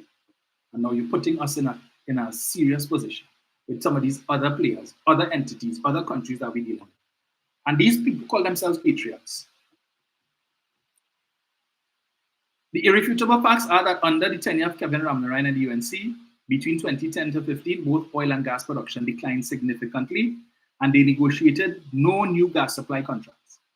They used over $14 billion of cash from NGC on projects not related to increasing gas production or improving the energy sector, like the Happiness Campaign, where they spent tens of millions of dollars on an ad campaign to tell you and me what it means to be happy. Every time I talk about that, I always say, it would have made more sense if they had taken those tens of millions and go and stand up on Frederick Street, and as people pass, hand them at 100 or 200. People would have been much happier than having to turn on your TV and your radio and seeing these things talking about happiness and what happiness means and how you define happiness. They used over $14 billion of cash for, right, so you mentioned that. The period 2010 to 2015 was a very dark and destructive one for TNT, the energy sector, as it has taken years to rebuild some or same due to the nature of the energy sector and the fact that even after negotiating contracts, it takes years for production to commence. Accordingly, the population must consider who they want to manage this important industry for us going forward. Those who are responsible for clearing NGC's coffers of over $14 billion in cash and negotiating a loss-making contract which has cost NGC billions in losses under the tenure of Kevin Ramnarine as Minister of Energy have much to account for. Now, I mentioned earlier, Kevin indicated, he chose to remain largely silent. And as I was telling you, there's nothing new. There's an article entitled 8 energy firms lost $10 billion in the last 4 years. There's an article from December 12, 2014. From 2010 to 2014, 8 energy companies based in Point Lisa's industrial estate suffered combined losses of US $1.6 billion, or roughly TT 10 billion, because of irregular natural gas supply. In turn, the NGC lost 653 million US, or about 4.1 billion US in TT, in revenues. The government lost US $217 million in corporation tax and US $1.4 million for the Green Fund. On August 25th, the Point Lisa's Energy Association of CEOs penned a 3-page letter about the gas supply curtailments to Energy Minister Kevin Ramnarine. The chief executive said despite their plea in 2011 that the matter be addressed, they were severely affected by frequent curtailment in the supply of natural gas to our various plants. PLE noted that they had tried to collaborate with other stakeholders in an effort to come up with a solution to the problem. PLE even facilitated and paid for consultants to work with the group. You agreed to form to look at the shortfall issue. Sadly, to date, little progress has been made. Indeed, despite these efforts and notwithstanding numerous assurances to the contrary, the gas curtailment continue unabated and have been worse than forecast and appear to have no end in sight. This is an Express article in 2014 while Kevin Ramnarayan was still the Minister of Energy. As a result of this situation, our respective companies and by extension, the government and people of Trinidad and Tobago continue to lose significant revenue daily, the letter stated. This does not include the other indirect losses and expenses such as damage caused to our equipment by constantly having to cycle the plants to respond to broad fluctuations in supply, and the impact that this has had on the equipment's ability to continue to produce safely at design capacity. Nor does it capture the full trickle-down effect on and the opportunity cost to the nation. Additionally, indirect effects include the increased risk of accidents and environmental mishaps, and the development of a reputation as an unreliable supplier of petrochemical products. This is the Point Lisas Energy Association writing to Kevin Ramnarayan in 2011, and according to Jack Warner in 2015, this letter was largely ignored.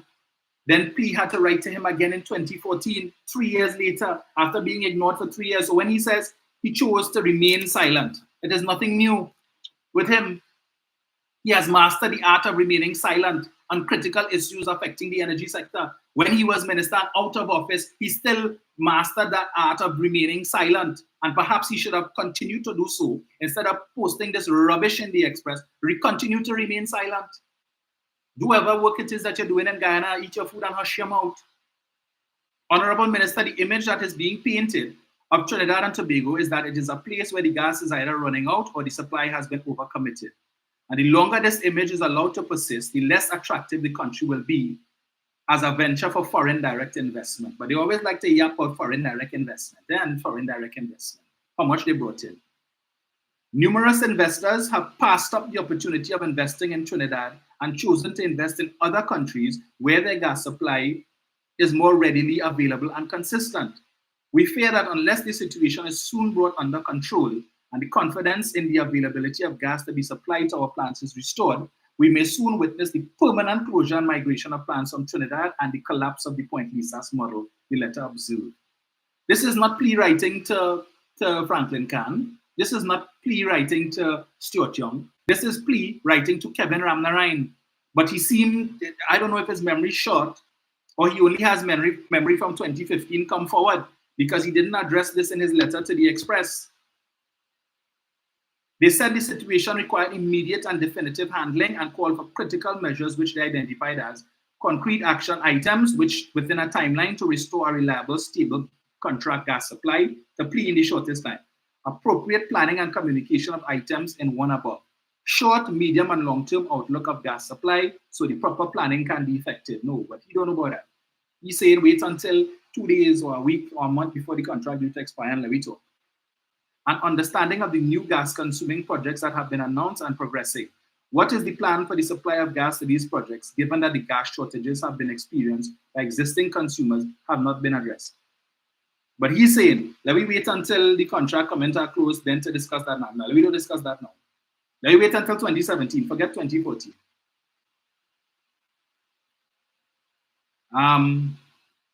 This letter, that letter had followed a letter penned by PLE on October 3, 2011, which had also called on Ramnarayan to address the gas situation because of mounting losses by the plants.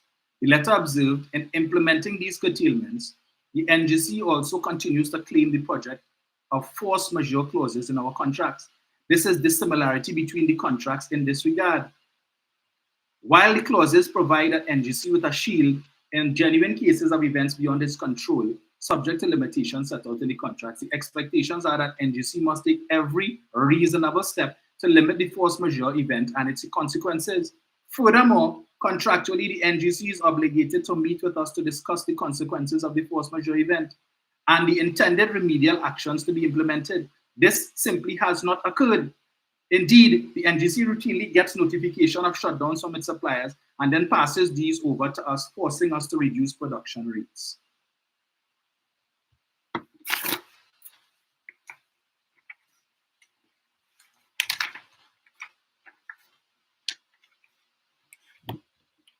Let me just read this again. Furthermore, contractually, NGC is obligated to meet with us to discuss the consequences of the force majeure event and the intended remedial actions to be implemented. This simply has not occurred. So in other words, the management of NGC under Kevin Ramnarine wasn't meeting with the players, right? But hear what he says here in his article yesterday. Furthermore, just now, is Cho Chong accusing the vice presidents and managers at NGC of simply doing nothing? Could it be that they understood what he failed to appreciate, that the contract still had years? So he's saying, is Cho Chong accusing the vice presidents and managers of NGC of simply doing nothing? But that is what the Point Leasers Energy Association is saying here. That's what they're saying here in the letter to Kevin Ramnarine.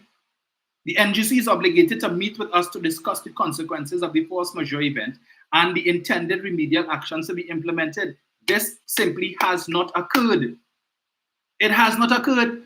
So when he writing in this article that he sent to the Express that he's too happy to publish, if Stuart Chung is implying that the management at NGC wasn't doing nothing, just sit down on their hands, like wooden judges in a Ramgood session, yes, Point Leasers Energy Association is telling us in 2014 that that is exactly what they were doing. So if you have a issue with Stuart Chung and they say Stuart Chung is a clown and he lying, go back to that letter. Go back to that letter of 2014 I was sent to you, Kevin Ramnarine, read it, and go on and write an article now and tell the Point Leasers Energy Association, ask them if that is what they were implying. He bright. And that is the man that is likely to possibly be a Minister of Energy again, unless Kamala decides to give David Lee a blind. This is the same man who, in the face of, who replaced Carolyn Sipasad Bechan as Minister of Energy after just 1 year under questionable circumstances. Newsday article dated Friday, September 15, 2017. Ramnarine, no fake oil under my watch. Former UNC Energy Minister Kevin Ramnarine has denied allegations that he ever received information or evidence during his tenure of lease operators and farm companies overstating their oil production to Petrotrin, resulting in a loss of millions of dollars in revenue. Ramnarine noted there are attempts to spin this matter and to deflect and question why. He said the fact remains that this was detected in January 2017. This was detected in January 2017.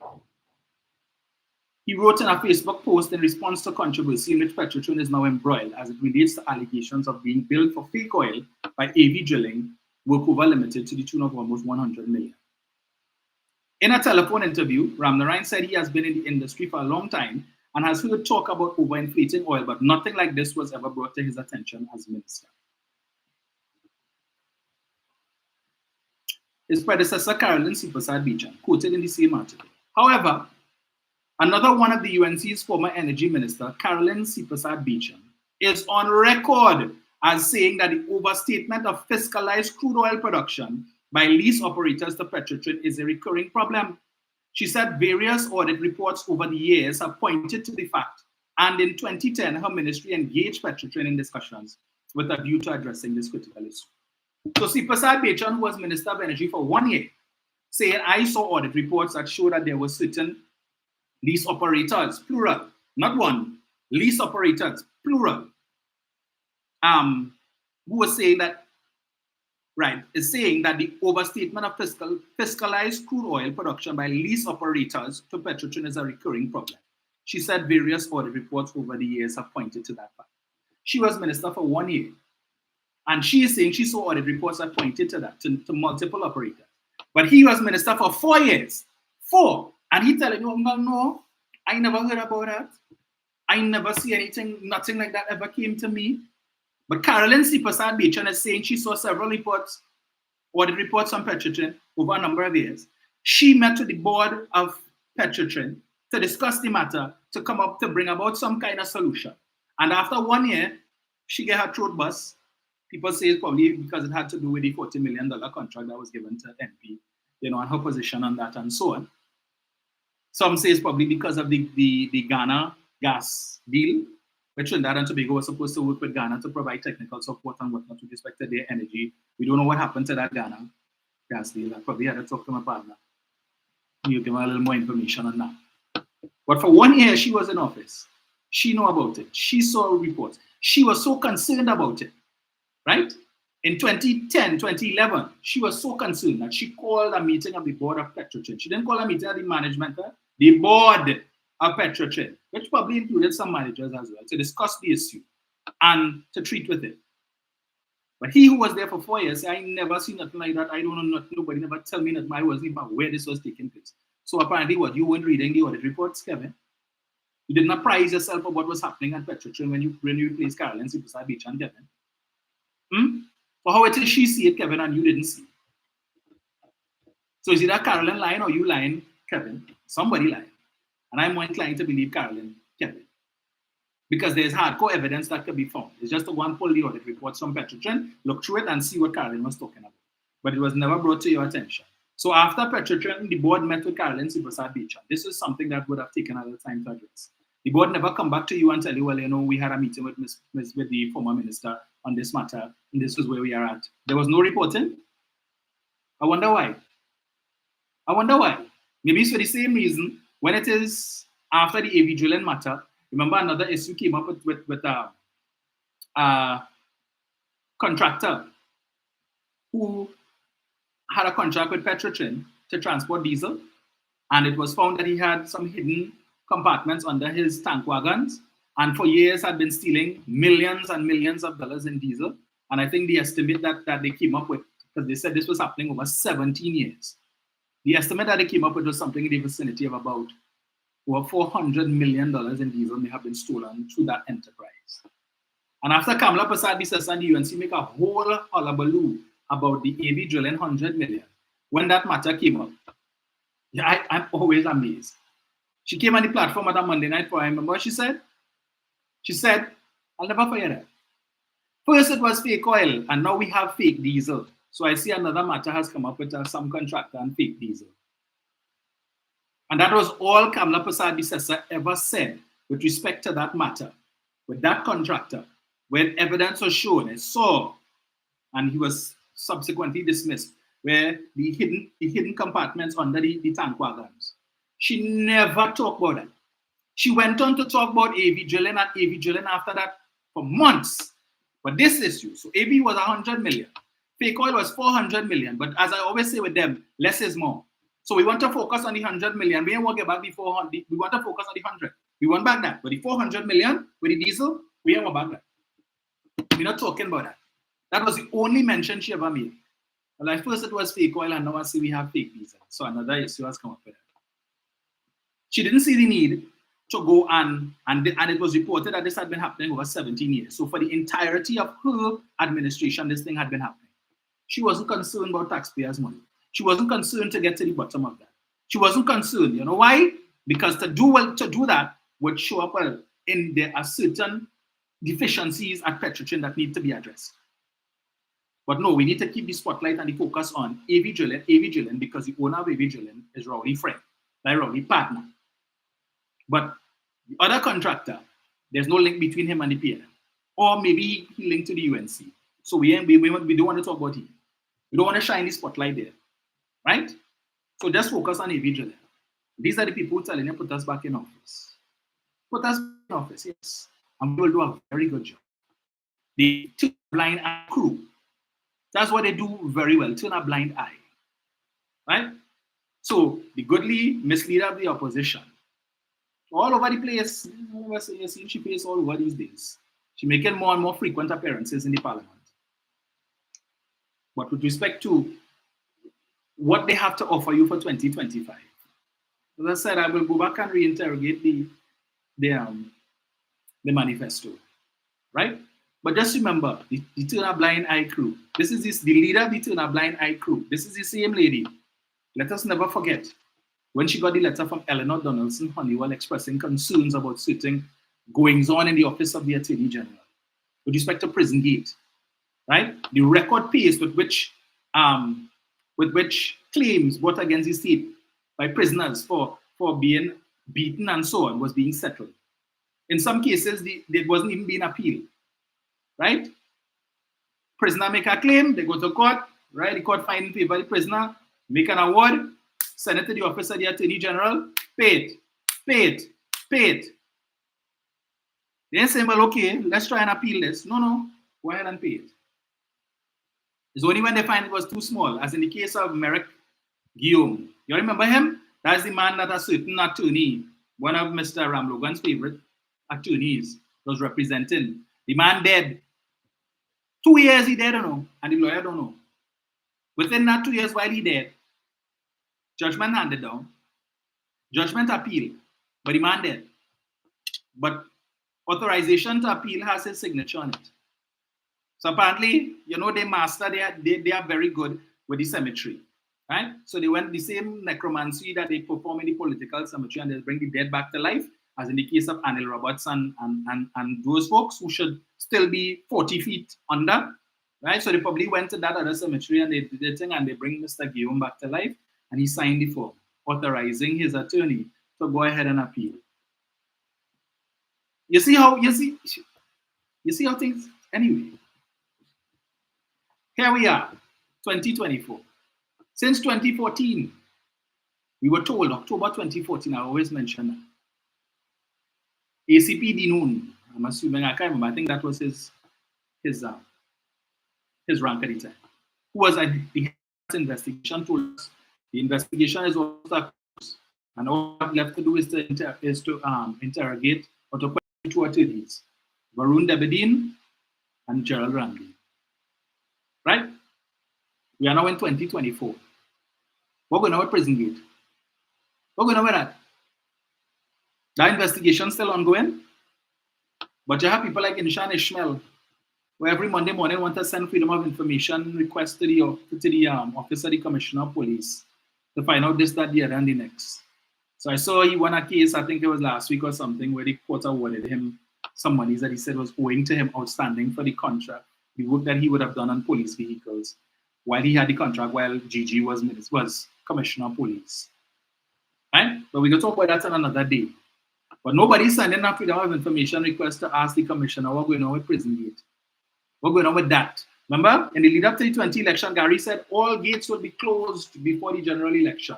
He closed email gate, he closed this gate, he closed that gate. But I don't know if it is that Prison Gate escaped him, or if it is they removed the prison gates off the hinges. So Prison Gate remained wide open. We heard nothing about that. And 10 years later, we're still waiting for a conclusion into that matter. But they're not concerned about that. They're not writing the commissioner to ask what's going on with Prison Gate, where two attorneys are accused of robbing the state, where, based on the original findings of the master of the court, the DPP, without even a police investigation having taken place, made the point that he was of the unflinching view, just taking a cursory glance, to borrow Fali Augustine's term, a cursory glance of the documents with respect to what the master of the court had referred to. It is clear to him that malfeasance took place. Without a police investigation, he was able to come to that conclusion. So one can assume safely that if that investigation had come to a close, that people would have get charged and possibly would have made a lockup. 10 years later, no charge, no court case, no lockup. Meanwhile, in other jurisdictions, we have people committing crime, shooting people, killing people, and within the space of a year or 2 years, matter tried, and right now they're incarcerated. Some of them waiting for the lethal injection. But 10 years, we can't deal with that yet. Can't deal with that yet.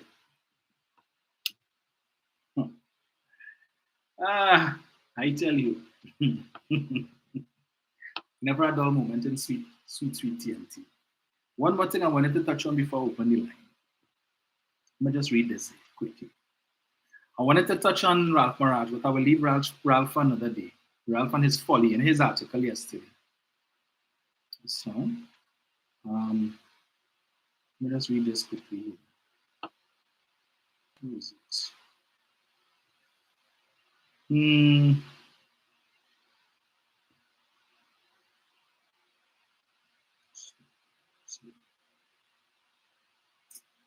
Why am I not seeing this thing?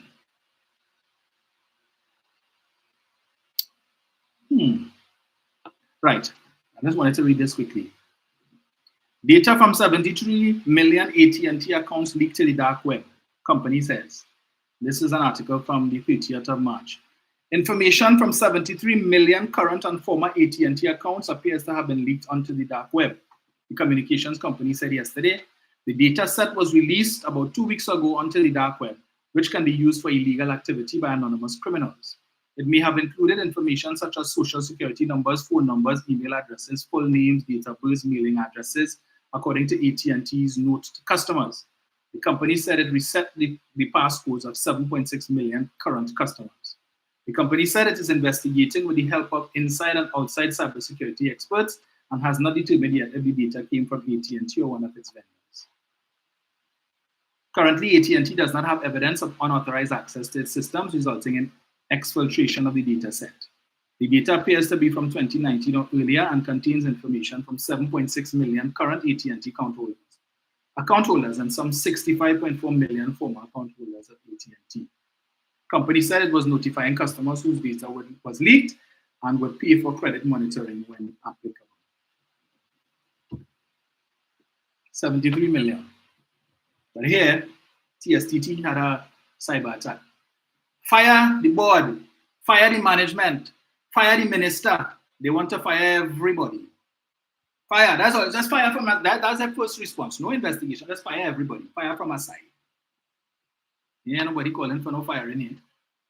I didn't hear nobody call for the firing of the President of the United States or the firing of whoever is the secretary responsible for communications or whatever as the case may be. But in Trinidad here, we want to fire everybody. AT&T also had a breakdown in their service a few weeks ago, which saw millions of their customers unable to make calls, to send texts, so they had no access to data, no access to calls or anything like that. AT&T blackout. Let's see if I get it here. AT&T nationwide outage under investigation by New York's Attorney General, 29th of February 2024. The AT&T network service outage that left tens of thousands of customers across the US without calling or data capabilities for hours is now under investigation by New York's top prosecutor. New York Attorney General Letitia James announced Thursday she will be investigating the cause of the February 22nd outage and AT&T's response to the disruption. The blackout saw users unable to make calls, send texts, or access internet for up to 12 hours and left many unable to call 911. As in the US of A, where they have all the best of technologies, the best engineers, the best ICT people. But in Trinidad here, them things not supposed to happen. Not supposed to happen. Nah. But it can happen in the US, but not here. Because you know what? We have the best technology, the best everything here. Fire everybody. From the minister come down. Folks 7701763. Plenty other things to discuss, but we don't have the time today. Right? Unfortunately. What is it? Mr. Yates, call me back. Yes, Anon, the copy and paste lawyers. So true. So, maybe this. Hold on, Jenny. Give me 1 sec. Let me just switch this thing here.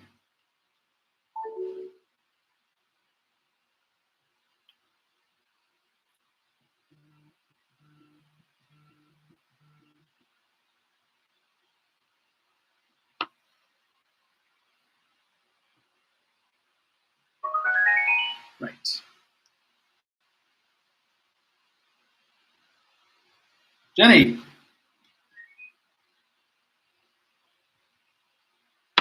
Why am I not hearing you?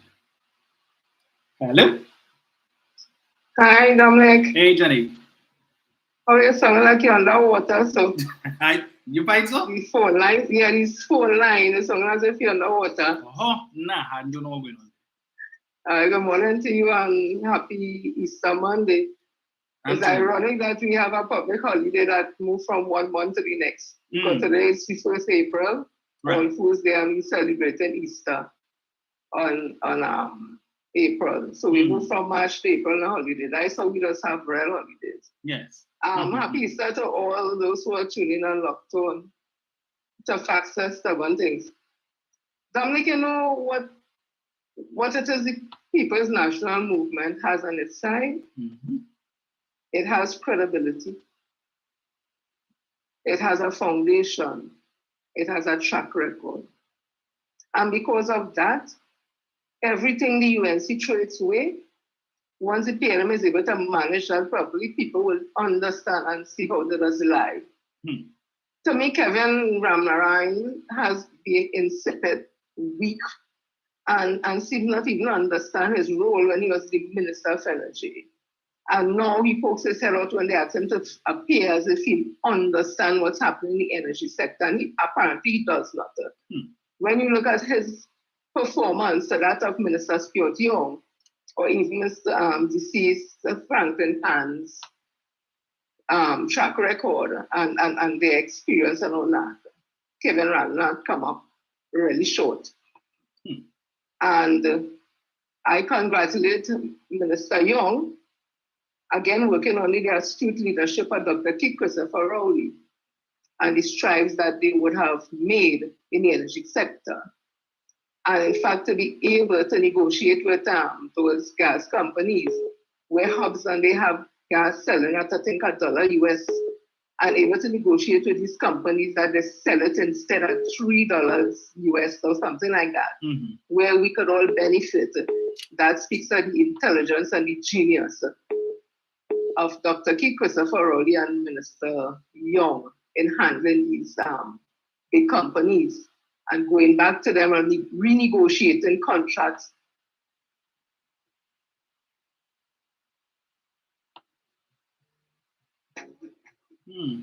Jan, I don't know what happened there.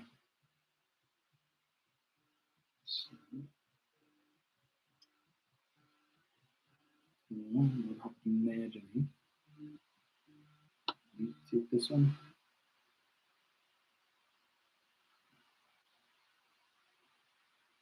Jenny, you there? Hello? Oh, don't know what happened there. Come back, Jen. Mr. Yates, come back. This is hello, good afternoon. Hello?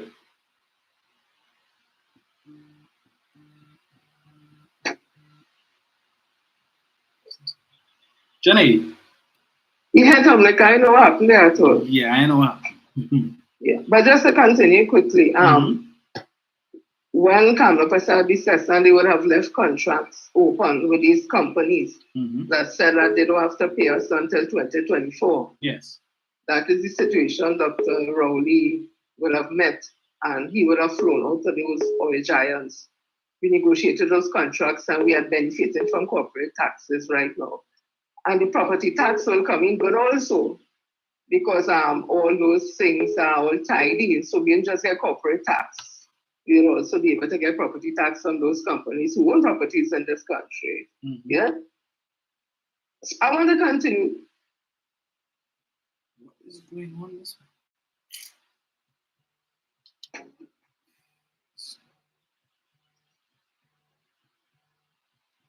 I don't know what is going on here this morning. Hello, good afternoon. Hello. Hello. Hello. Ram? Hi. Good afternoon. You know, Pam is a vindictive lady. She's vindictive, right? She's doing things, right, to harm the country you want to rule.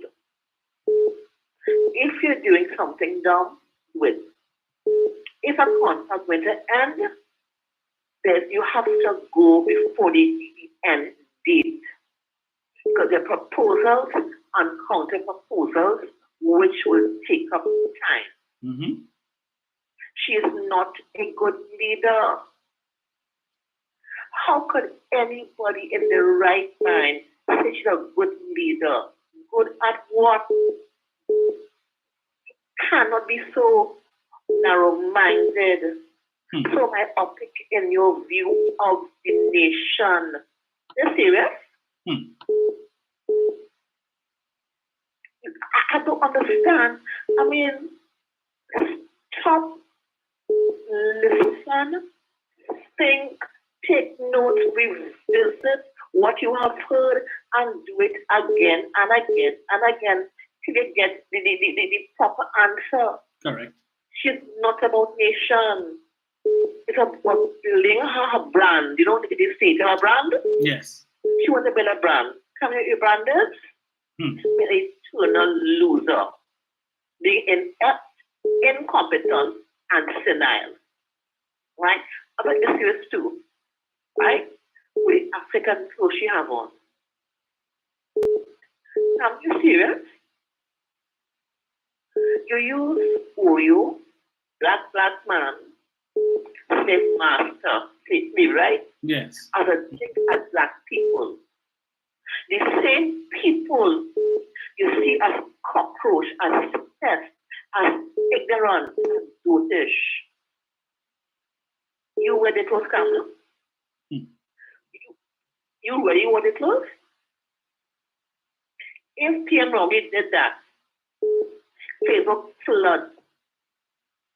He go to mosque, he's a blind. He go to Mandia, he blind. 2 weeks ago, she went by a pastor to get blessed. Yesterday, the day before, was Baptist. Coming for Eid is a Muslim. She's a political tide. At 12 a.m., tide high, 5 p.m. tide low. So she over the tide, in and out. People hear me well, eh? Listen, investigate. Because you're putting your children's future in your hands. Is that what you want for yourself? She's a Jim Jones of the UNC. And Kamala, if you're all that, you're a good leader. Why do people in your party fighting for this seat? You can't keep your party together. Your party is a sinking paper ship. Right? They have no balls. None. All the so-called men are political eunuchs. Right? They don't have anyhow. They don't have the manhood to stand up to you. You know party track record. You lose 4 times. What trench? Hello. How many times you have lost? Can you count? Can you count beyond 4? You are inept. You're a serial loser. Last thing. This guy that helped at TNM, the HD houses, for voter planning, right? I will say, can you offer the Baptist people land which you already have to vote for her? That's a technical voter planning, eh? If you do this, I do that. You baptize Baptists. If in fact you wouldn't tell them to vote for you, you give them a school. That's to the public technically. If they're like, all right, you have a girlfriend, okay, or a wife. You knew how you treat her when you're 14. You have no fear of her going outside. Right. But if you know you were faithful, on time, and you're damn cheap, she wouldn't go outside. Yes. If you're beating her, she would stay. No. But Canada gets votes, she has to curry favor. She has to give something. People vote for you on your merit, on your past, of you keeping your word. You don't keep your word. I can remember the old slave masters, how we eat grass, how we are pet, how we are this, how we are that. Before you vote, you put the thing in the ink next year. Remember how she abused you. When they pay them people as a religion or race is still them no thief. Why do you have two immigration people right of immigration who took bribe, who was from Colombia in the country, but they quiet. When this judge years ago for Jakarta, what he did? He got a car to take a bribe.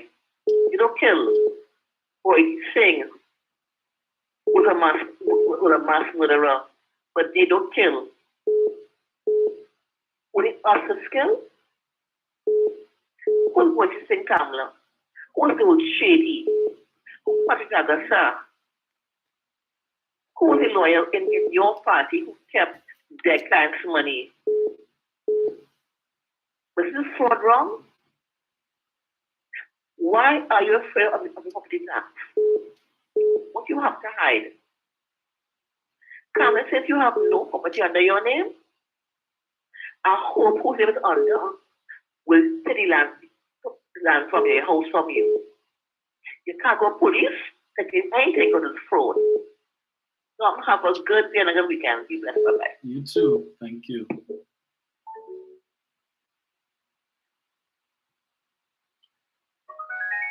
Hello, good afternoon. Hello? Mr. Yates. Hello? Yes, sir. Go ahead. Yeah, are you hearing me? Loud and clear.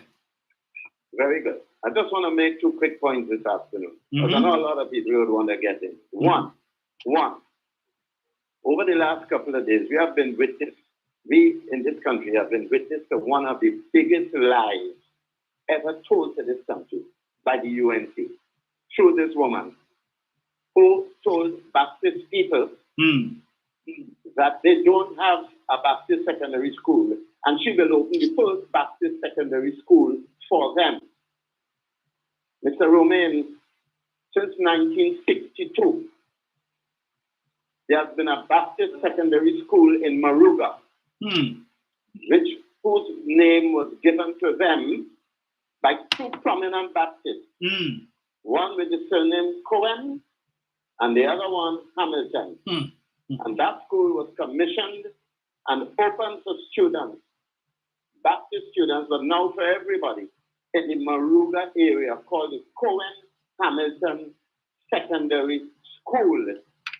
So she is peddling lies upon lies to the poor Baptists, the poor illiterate, unthinking Baptists of this country. And because it was 1962, obviously, it would have been built and commissioned under the tenure of Dr. Eric Williams. Yes. So that is lie number 1. And it is an egregious lie because she knows what she's doing. She's not a fool, but she's extremely dishonest and scampish. She knows exactly what she's doing, but she's trading on the short-sightedness and the ignorance of the people listening to her. But there is a Baptist secondary school in this country, and it has been in existence for 60 years. It was commissioned in 1962, and it has been taken in children over the last 62 years. So because is lying to them and telling them there's no Baptist secondary school, and she will build a Baptist secondary school for them in this country. Imagine that. And secondly, as far as the protesters, the families of the deceased men in that Paria incident, as far as the families are concerned, and one of them happens to be a UNC counselor. I think her name is Vanessa Cuffy. She is the wife of one of the deceased men. And she went up for the UNC in the local government election last year. And she's a counselor in one of the rural areas. And she's prominent in the marches and the speeches and the screaming and the hollering and everything. She's very, very much involved. But I wonder if any of them know that their esteemed lawyer, Mr. Ramadas, Prakash Ramadas, I wonder if they know that while he was a minister in the second government, 2010 to 2015, he was Minister of Legal Affairs. While Ram Logan was the Attorney General, he was Minister of Legal Affairs. I wonder if any of them know. I wonder if they know how much UNC he is. That he accepted an invitation to travel to Jamaica with an invitation back from Dr. Rowley to travel to Jamaica to help heal the rift that was created by his then Prime Minister, that Trinidad is not an ATM machine. I wonder if Ms. Cossie knows that. And this man parading as if he's more UNC than UNC itself. Yeah. I wonder if they know that he traveled with Dr. Rowley on invitation to help heal relations over this nastiness spoken by that woman about Trinidad is not an ATM machine. I wonder if they know that. I wonder if they know that. I'm playing holier than thou now. I wonder if they are aware of that. I'm teaching the head and mama guying people. While you're sitting there as a minister, and what Bissetta did to him, she pushed him at the end, at the front row. She pushed him down at the very end. Because what he did in fact, was betray the UNC by going with Dr. Rowley and his delegation to Jamaica, to correct the nastiness done by his then Prime Minister. But I don't want to belabor the point, but I think Ms. Cossie and all the protesters need to know that and to know what kind of bona fides this Ramada fella really has. As a UNC, you travel to Jamaica with Dr. Rowley, with Rawan, with the black man, to correct a nasty mistake made by your leader. I wonder if they know that. And they must be told about that. Indeed. Thank you very much for the opportunity. Thank you, I've said enough. Good. Thank you. So, Jenny, 1 sec. But I will also add to what Mr. Yates said. Let's see. 1 sec, Jen. Let me just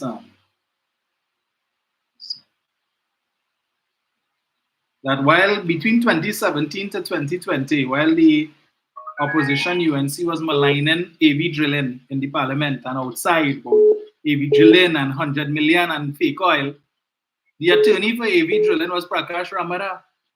He sat down in the parliament on the opposition bench hearing his colleagues talking about AV drilling and no kind of thing and thief and all that. And then he going in the courthouse to represent AV drilling, saying that basically what the opposition leader and the rest of them saying is untrue. Jenny? Yeah, but we said two times a chance. Yes. So we just continue quickly. As I was saying, there is this Indian guy, I'm saying his ethnicity for a reason. There's this Indian guy that's doing TikToks. And from his TikTok, you will know that he is not in favor of the people's national movement. And that's quite okay. Everybody have the democratic right to support who they want to support. However, last week on the show with Bruce Wayne, a lady, I don't know her personal, but I know her voice. She's a regular caller. She called me and told Bruce she willing and able and ready to pay her property tax. She had business that is $4,000. She want to pay she tax. She live in she house. She want to pay she tax. That ain't great. That one who does make the TikTok I'm telling you about. Use that in his TikTok to shame this woman, this African woman. And hear what he said. In the old days of slavery, the money earned by the slaves was taken by the slave master, and a portion was given back to them, and that was called taxation. He went on to say in Trinidad and Tobago, we now call that property tax, and slavery was not abolished, except for the change in name and leadership. And I want to tell that uninformed individual, and all who want to rewrite African history, our enslaved Africans never get paid for no work they do. So no slave master couldn't take no portion from we. And taxations was happening all the time, had nothing to do with us. But I want to tell them, research his indentured Dalit Indian ancestors and see who is the ones that get land and money. They came on contract, they were paid or given piece of land, who wanted to go back, the passage paid. So they were able to buy land.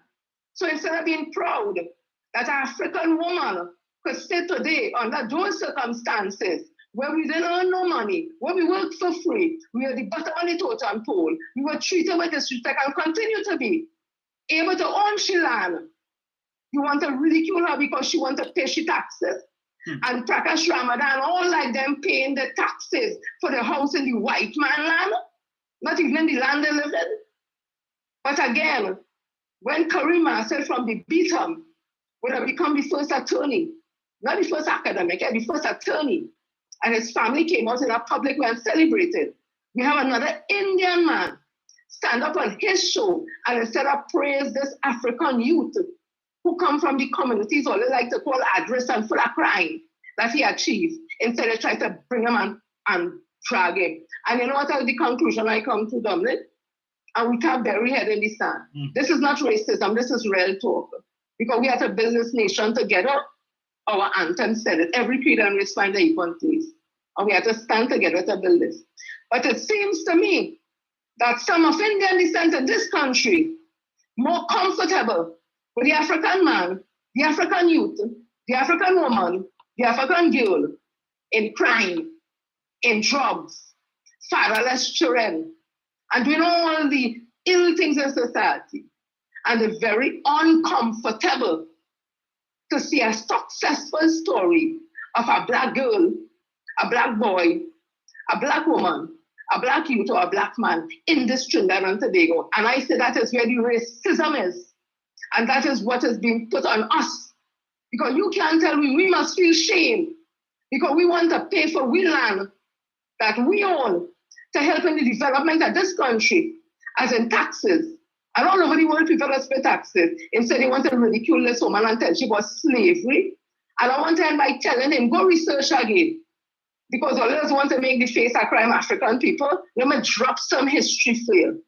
You see a Dalit, indentured Indian ancestors, sir, when they came to this country, they used to perpetuate crime on each other because that's how they internalize it. And they were the wife killers in this country. And by cutlass. They used to kill the woman like that. They were involved in crime like that. And they were usually hanged. So they were the first set of people in Trinidad that was hanged for crime. So the face of crime, if all want is African people, my darlings, you are not to understand. The face of crime in this society was the face of the Indian man, the indentured laborers. I ain't blaming nobody, but don't put it as if crime is weakening. And as Dr. David Mohammed said, as I end, the face of the African man became the face of crime. You know why? He said, because when we worked for all them who in crime, the Indians in crime, I paraphrase it, when police hold them, they were able to pay for lawyer, they were able to bribe this one, bribe that one, bribe that one. However, when the African man get hold the same way, we don't have money for lawyer, we don't have money to pay nobody, nothing. So we start to make the jail, but it does not absolve the Indians, some of them in the society, from being the biggest criminals, whether white collar, whether drugs, or other crimes. So I want to tell that gentleman, learn your damn history. Stop trying to rewrite African people history. Try to understand your indentured history. But again, all of us run from that somehow because all they don't want to be reminded that all the ancestors who came here were Dalits, the untouchables are India. But you know, all they want to always to remember how he was beaten and we know the whip and all that. But we tell them all they remember all they self-too. Because in India, all it wasn't even considered during the inhumane system, caste system, as even human beings in India. I asked a question as I leave. Why all don't go India for vacation? All little political stuff. But you know what we do so? We proud to go Ghana, we proud to go Mozambique, and we've been living and traveling there all the time. So who is to feel embarrassed? Certainly not us. Thank you, Dominic, and everybody have a blessed week. Thank you, Jen. Brian. Dominic, good afternoon. Greetings. Happy Easter to you. And to you. And all of your listeners and callers. Dominic, I want to say this. People have to remember certain things. And it is important going into a very important election.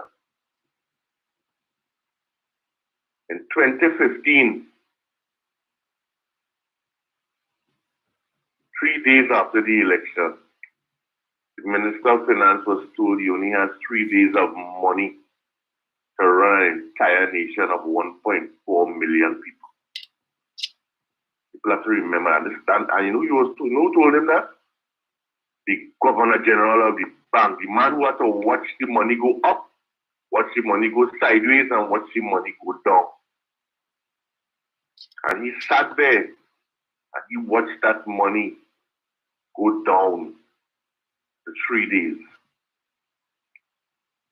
A Governor General responsible for the riches of the country, for make sure the country have money to survive, for the people, our money, not his money, not UNC money, the people's money. He watched that go down. He watched the profit and loss account and said nothing until 3 days after the 2015 general election. But before that, Dominic, was what was most important. You were being told by the then Prime Minister and then the Minister of Energy that everything was good, everything was okay. And they knew differently. They knew that they did not negotiate with the upstreamers nor the downstreamers. They knew that they were being threatened with lawsuits. We didn't know that. At that time, we did not know. We thought everything was good. We thought everything at Point Lisat was nice. We thought the upstreamers were doing good business. Everything was okay, getting gas, everything right, everything was good. And the downstreamers getting the gas to run the industries and so on. And everything nice, and we're selling urea, we're selling methanol, we're selling all of these things. Petrochemical industry was going well. We thought so. But they lied.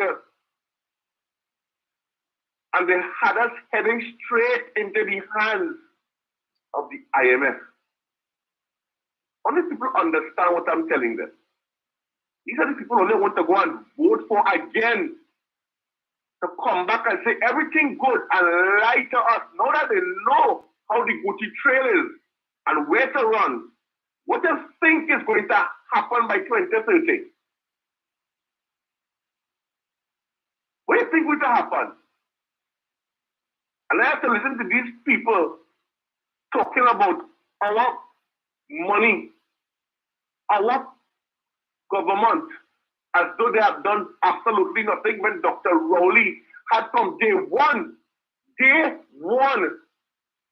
said he took Mr. Ramada to Jamaica. From day one had to be flying. He sent the Minister Young to Japan to fix that issue in Japan.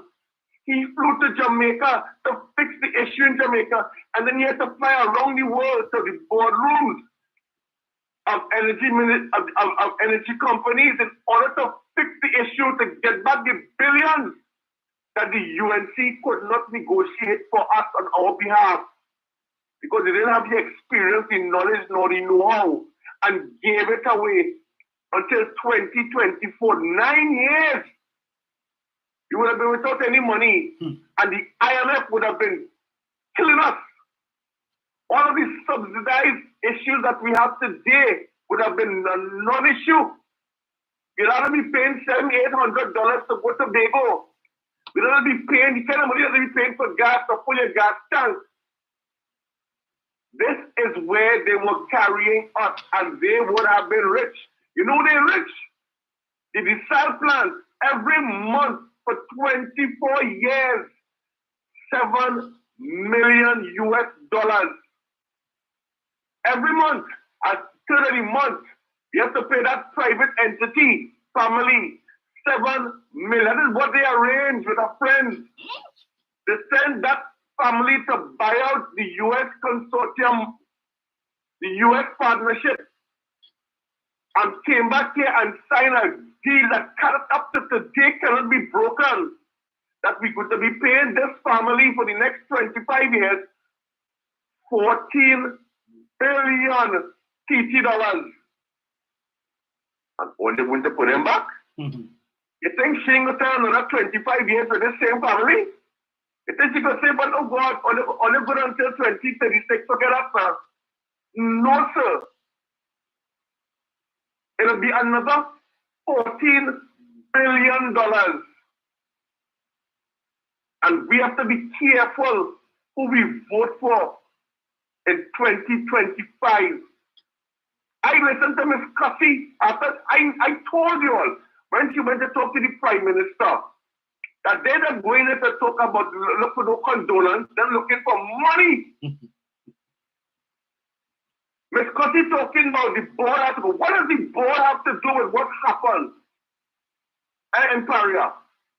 The board created that problem. They're not talking about who created it.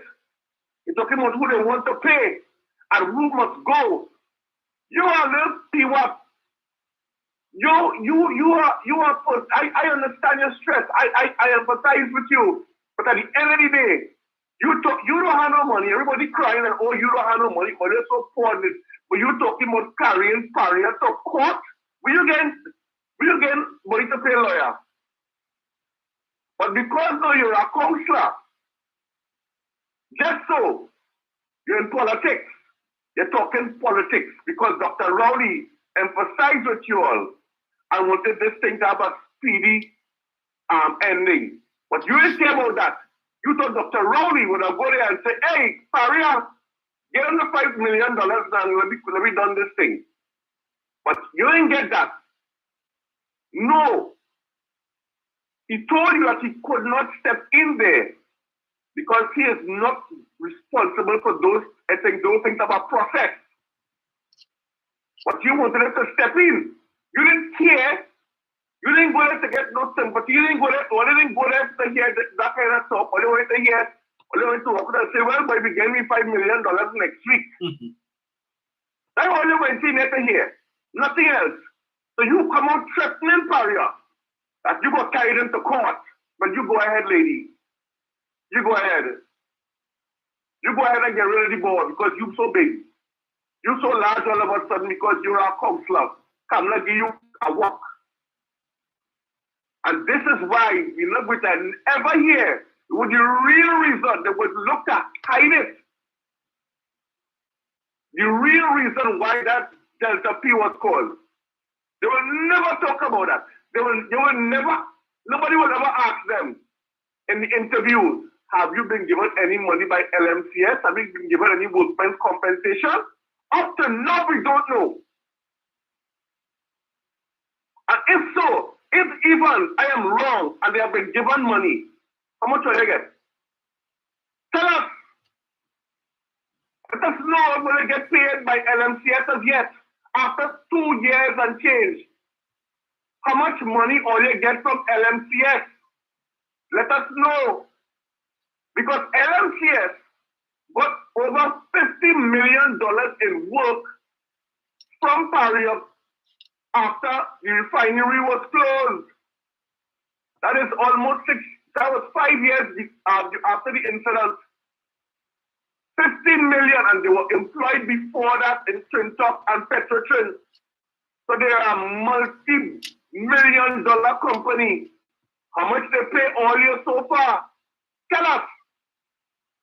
But you will never hear that, Dominic. You will never hear that. But you will hear about Paria and about the government and that kind of stupidness that will continue to peddle. That is what you will hear. We have to be mindful of these people because at the end of the day, all what Dr. Rowley has done will amount to naught if we don't do the right thing in 2025. It is important that we do so because according to you, Dominic, they don't share the good news. They don't. They give us all the bad news. But all what is happening today to preserve our children's future is not being given on a daily basis. We have to come and talk about it because Dr. Rowley and Minister Stuart Young and all of the others have done human service. Look what we're in Tobago.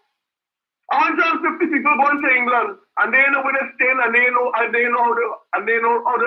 eating. But anybody talking much about that? And they're telling the government, hey, all we stranded, give me money. And that is how they run in Tobago. But that's another story. But this is how people want to live in this country. All the good things that are happening, they want certain people to be rich and the rest of us to be poor. What happened in the jails recently? So what happened? You understand? And nobody talking about the people who are supposed to doing all these what do you call it? These court matters just being delayed and delayed and delayed and delayed and delayed and delayed. Nothing at all. But we have to be mindful of Kamla Prasad Bisesa and the UNC. Ram Narayan is now a consultant. He's an expert according to JW on CNC3. He's an expert. Imagine that. Ram Narayan, who can negotiate people with what? He's an expert. In what? And this is what we have to be listening to on a daily basis. And when they say any issue with energy, the first person they call it is Ram Narayan to discuss it. And what does he know? He had 4 years, 3 months, and 14 days to deal with the issue, and he couldn't deal with it. You understand? He came and he lied. You think he ain't gonna lie again? To save his own face? And he said he wants to get back. He says he wants another term to come back there to be Minister of Energy. What does Ram Narayan know? What is Ram Narayan's qualification? Anybody knows? But we'll never find out these things. Because you will see have a way of putting people with no qualifications in very strategic positions. That is their legacy. Have a good day. Thank you, sir. I mean, I couldn't have said it better myself, Brian, because while we talk a lot about Prasad Bisesa and, she lacks fitness for purpose in terms of becoming prime minister again. When we look at the persons who she would foist on us as government ministers, we should be concerned. Because when you have a man like Glenn Ramadas Singh indicating that he intends to throw his hat in the ring once again for the Caroni Central seat, this is a man who was fired as a minister, right? For one of the things that he was fired for, aside from the incident on the airplane with the air hostess and the touching of her breast and so on, right? Is that he was accused by one Patricia Singh of forcing her to perform oral sex on him on more than one occasion because she came to him looking for help, looking for a house, looking for help for herself and her disabled uncle. And he is alleged to have taken advantage of that. When we read the sordid report that the woman gave on the incident when she went and him allegedly pushing his hand down inside of her outfit and the likes and so on and told her come, all of these different things. And it was reported that Mrs. Prasad Bisesa, notwithstanding the report of that, was not inclined to fire him, but was inclined to demote him. And it was only when she found out that the Express had gotten wind of the story and were going to publish it, she decided to fire Ramadas Singh. This is a man who is alleged to have lost his cell phone in a bar, left his cell phone in a bar because he had too much to drink. Cell phone is found, and the person going through the cell phone found allegedly text messages between himself, the minister, and the so-called bag of money man, making arrangements to drop off the bag of money. And when the person would have taken the phone to the media, and when the media contacted Mr. Ramadas Singh, he said, yes, the phone is mine, but I don't know nothing about no text message. I don't know nothing about that. Implying that probably the text messages were fake and they put that there to set him up. But the dates, some of these text messages were 2 years old. How they doctor the dates? No concern about that. The media never followed up on that. So he was subsequently fired, right? And you would think that you would see the back of him. But as has become the norm with Prasad Bisesa, she loved to go in the political cemetery and engage in necromancy to bring these people back to life. What did she do? She made him the chairman of the Paria Regional Corporation. That was his punishment for what he's alleged to have done. This is the judgment of Kamla Prasad Bisesa. Reward these people. put them in high positions. So this is why Glenn could feel that, okay, he could come back. This is why he feels he could do that. Because notwithstanding, but she put him as the chairman of the Paria Regional Corporation, right, to serve her too. But they have a problem with Daryl Smith, who wasn't accused of touching anybody or anything like that. Daryl Smith's accusation was that he throw talk. He throw talk. He grew up with the woman. He was instrumental in her getting a job in the ministry, and he probably felt, like she looking good and think, let me pelt her tackle and see if I get through. And when he was rejected, right, he took issue with it. It is alleged, and subsequent to that, there was moves to have her dismissed and paid off as the case may be, right? But Daryl Smith would have gotten a position to, I think, is under the Ministry of Trade and Industry, where he is, I forget the exact term of the position, but is basically doing work outside with respect to promoting Trinidad and Tobago for the purpose of trade and so on. I think it's trade consultant, something, so I'll get the correct name. They had a big issue with that, so no. They had a problem with Glenn. No problem with Glenn whatsoever. What he did, but he come in and tell I go down screen. We're going to run for that seat again. Carney Central seat. Right? But now we might have a hard time, or somebody might whisper in his ears and tell him, nah, go for another seat, because that Carney Central seat, remember, you have another crook already occupying that seat. And he's inclined to stay there, right? Because he meets the criteria. So the crook from Carney Central, the crook from Cuba North, them good. So no bother you could go for Rodney Charles, he go in. So you could vie for that seat. Because since the leader of the opposition seems to be in the habit, based on what Barry Paria said, of gifting seats to people, well, it seems the Tabaquite seat will also be available as well, because I think it's safe to say Anita Trout gone. You have the Mayaro seat. I think it's safe to say Rushton Parry. And that's the problem with that party. All of the people from 2010 to 2015 who had a modicum of integrity, who you could have said, well, all right. I know the majority of the players are sort of crooks and vagabonds. But they have one or two persons who could serve as a conscience to the party, so they might temper the wrongdoing, temper the thieving and so on. If they see the crooks might say, all right, let me don't thief too much, because if this one find out and that one find out, what could happen? They could probably talk. Right? But look at what has happened. Winston Dukaran is no longer there. Well, remember Stacey Rupnarain, what happened to her when she wrote the letter to Prasad Bisesa on behalf of the board of NIDCO, where the board of NIDCO expressed concerns about possible attempts at bid rigging on the part of the substantive minister, Rambachan. You remember that? What happened?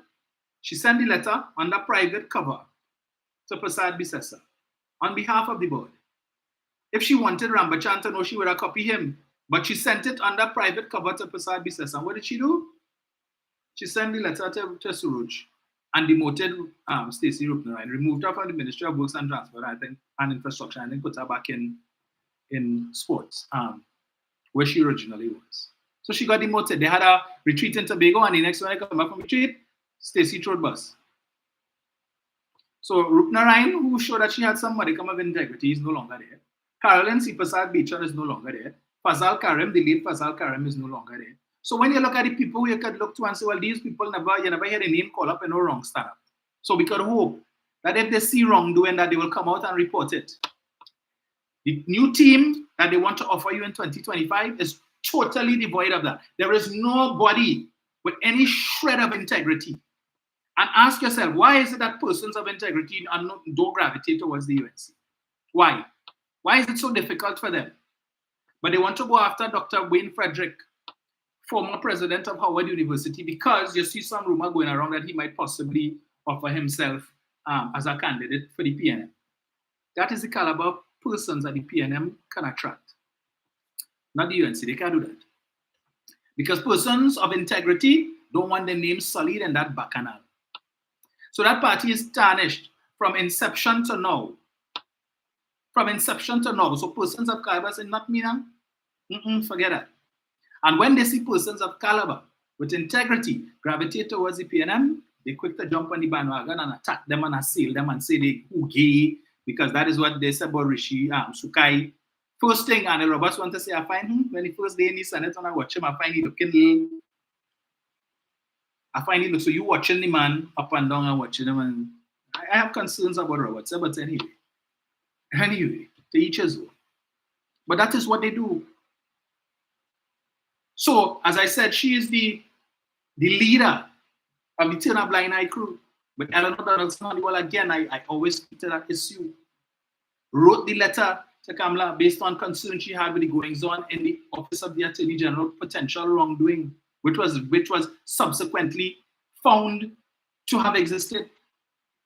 And what Ms. Pasabi says, if Ms. Donaldson Honeywell, like Stacey Rupnarine, wanted her immediate superior to be aware of the concern, they would have copied such persons on the letter. But she bypassed Anand because she had concerns about possibility of him being involved and sent it to Pasabi. And what did she do? Send the letter back to Anand and tell him, you deal with it. You deal with it. I don't have time for it. I got this letter of concern, but I don't have time to deal with it. You look, address that. Call in the office, we'll have a discussion. And what happened after? We see some letter drafted claiming that that Ms. Donaldson Honeywell is no longer interested in an investigation. And when she was contacted by the media, she said, I never gave any such indication that I was not concerned and wasn't no longer interested in an investigation. But she said, no, I don't know that. Yes, I wrote a letter indicating to the Prime Minister, well, given her response to my letter, there is no longer any need, and my discussions with the Attorney General, there's no longer a need for her intervention of her office. That was the outcome of that. That was the outcome of that. Right? Something as serious as that. She can't be bothered. Because she don't want her government was already facing, there was all kind of allegations. Every Monday morning, there's a minister being fired, there's a cabinet reshuffle, something wrong, somebody accused of some bacana. And that's what they can handle under Dr. Rowley administration. We ain't had it. We had one or two ministers who named get called up and thing when we had this guy, Darrell Smith, with that unfortunate incident. And then we had, I think, Edmund Dillon's name was called up and thing, but that too was sorted out, right? But we have not seen the trauma that we had to go through is our next one. Our next one, if it's not a minister dismissed because the police had to stop him for driving vehicle under the influence, or some minister accused of something being take bag of money, all of that we had to deal with. For 5 years, 3 months, and 14 days. Tell me, anybody of substance that they have in the crew, the 19 now, well, we know who gone. So let's say about 4 or 5 of them gone. Down to 14, and the persons who possibly will be earmarked to replace those 4 or 5, just as bad or even worse. Because, remember, Ramesh Maharaj told us, the question was put to him when he was screened. He said, they asked him, so if it is you're part of the government, you know, you're successful, you're a candidate and you win and whatnot, and while in government you see wrongdoing, what would you do? The man indicated he would report it. That was the end. He scratch off in him. Nah, he don't fit the criteria. Main criteria, you must have a propensity to thief. You must be dishonest and you must be willing to cover up. So when I see people, I saw Devant Maharaj has returned to the country. He is now an adjunct professor at UTT. And of course, the UNC faithful saying that the PNM gave him that position as payback for the affidavit that he swore with respect to the Member of Parliament for Cuba North and in the human trafficking prostitution thing and the attack that he has been waging on the UNC and Prasad Bisesa. They're saying that was payback for that. But when you see people, notwithstanding the fact that, okay, it is good what you did, the fact is that while that was going on, you didn't say anything. I believe what he said, but while it was going on, you said nothing. And the likelihood is if the UNC had been successful in the 2020 general election, nothing would have ever been said. That would have been let bygones be bygones, and we leave that so. The party in power, and we don't want to spoil the second chance that they get. So let's just ignore it. Let's just turn a blind eye. And you have to, the question you must ask yourself, are you satisfied and content to have a government that comprises ministers who are prepared to turn a blind eye? Look at what David Lee. David Lee never tastes government yet. Is in opposition that he get charged for misbehavior in public office. So if you could commit wrongdoing while you're in opposition, what does that leave for when you're in office and you have power and you could call the shots? You could pick up the phone and contract could give out. You could pick up the phone and give instructions for this, that, the other, and the other. When you're in opposition, you have zero power. You get locked up for wrongdoing, for misbehavior in public office and fraud. And yet still, you're prominent. You are the chief whip. The chief whip, if that had happened in the PNM, that'd be a backbencher. Because you can't force him to resign his seat. You can't, the prime minister can't fire him as an MP, and you can't force him to resign. And these guys don't know about doing the honorable thing. So you gotta sit down in the back. Yeah? You're staying in the government. But here, yes, they had this man talking on platform. This man being interviewed by the media talking about energy matters. He's the shadow Minister of Energy on $1 million bail for fraud and misbehavior in public office. And we're supposed to vote that man. So I'm supposed to be proud to know that my Minister of Energy is before the courts. I should be proud that my Minister of Housing have a case before the court. Well, I don't know what position they would give Paria. I think he's the shadow Minister of Public Utilities. So I should be proud to say that my Minister of Public Utilities is currently the subject of a police investigation. And so I should be proud. I think they'll probably give Ravi Ratiram the position he might be. What position they might give him? Works and infrastructure. One of the biggest ministries that have the teeth. I should be proud to know that my Minister of Works and Infrastructure or Works and Transport, well, she'll probably change back up the ministry, is the subject of a police investigation. I should be proud to know that my Prime Minister, well, if Barry is under investigation, she should be under investigation too. But I am concerned that here we are almost 4 years later since that interview that Mark Bassant did with Barry Paria. And up to now, we've heard nothing further on that matter. We should be concerned about that. I think what somebody needs to do is to send a freedom of information request to the Commissioner of Police to ask her what is the process for conducting a police investigation, especially into matters such as that. Because I cannot for the life of me understand why it would take 4 years to investigate why Barry Paria gave Kamla 2 checks totaling $135,000 and he can't remember, but she could remember. He can't remember. That deserves a police, that warrants a police investigation. If one isn't ongoing, it should, but we don't know. So we just left to assume. But I could tell you, if it was the shoe was on the other foot and it was Dr. Rowley accused, somebody, well, if he had a bag man, we would not hear the end of that from the UNC. They want to know what is happening, and they're calling on the commissioner. Same thing, they want to know what's going on with the investigation with Ines Gate and all them kind of foolishness. The Integrity Commission did an investigation into that matter as to how, well, unfortunately, Barry Paria wasn't subject to the Integrity in Public Life Act at that time because back then his title was Bad Tutor and Post Career. But I want to know how this man who never even run a parlor opened a business in 2011, buying for contracts, things that he never do. You and him want to open a business and only get $10 million contracts, beating out companies that have years of experience in the business for which the contract was issued. Your bid is the highest bid of the entire lot, but you get the contract. And a company that have experience, donkey has decades of experience, lost out. And nobody in Bata Island, nobody find that sounding a bit fishy. Nobody find something and smelling too right there. Given the position that he held. That whole story Kamla gave us about her credit card, the government credit card wasn't working and she used her personal credit card to pay for these things and the money was repayment. Rubbish! Rubbish! Paria was not no government official. So why the hell is it that the treasurer, whoever it is making out a check to Paria to put in his account so he can take the money out of his account to put in to pay your credit card? What foolishness is that? What utter rubbish is that? As I say, if it is I go away, I go away and my credit card giving me problems, I pick up the phone and I call the bank. Let them know the hotline number, so, trying to make a purchase and I keep getting decline or whatever it is, you have to check it and let me know. All right, whatever it is, right. I'll let them know while I'm out of the country. So if you all had a call me back thing, whatever, you could contact me via email.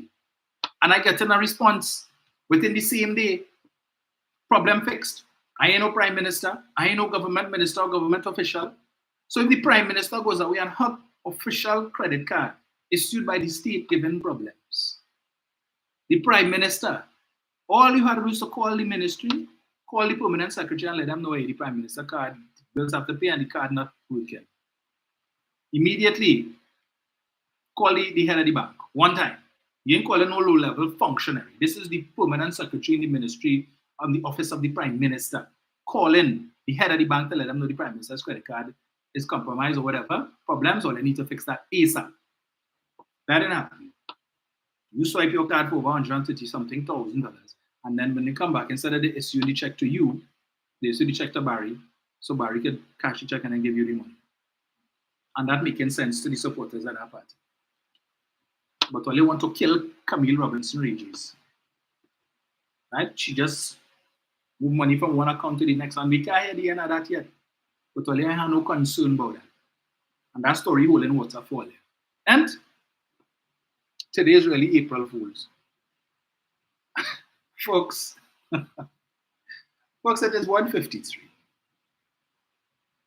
I wouldn't doubt that, Angela. I wouldn't doubt that at all. The amount of wrongdoing that took place. And what is even worse is the fact that up to 8-9 years after these people demitted office, we still now hearing about certain wrongdoings that took place while they were in office. And I'm certain they still have a lot that we still don't know about. Things that are yet to be unearthed. And so they're hoping, like Donald Trump, hoping he could get back into office in November so that he could pardon who he has to pardon, right? And he could get a four-year reprieve so that whatever it is he needs to fix to make sure he doesn't go to jail, that he does that. It's the same thing. They're hoping to get back in office into 2025. So whatever investigations, they could use the power to fix that, clean up, cover up, whatever it is they need to clean up and cover up, save who they need to save, so that after that, they're good to go. And they only need one term to do that. We go thief, and we will fix what we need to fix. So all that they ain't find out yet that happened between 2010 and 2015, we make sure we deal with that before they find out. Brian. Just hold on, 1 sec, Brian.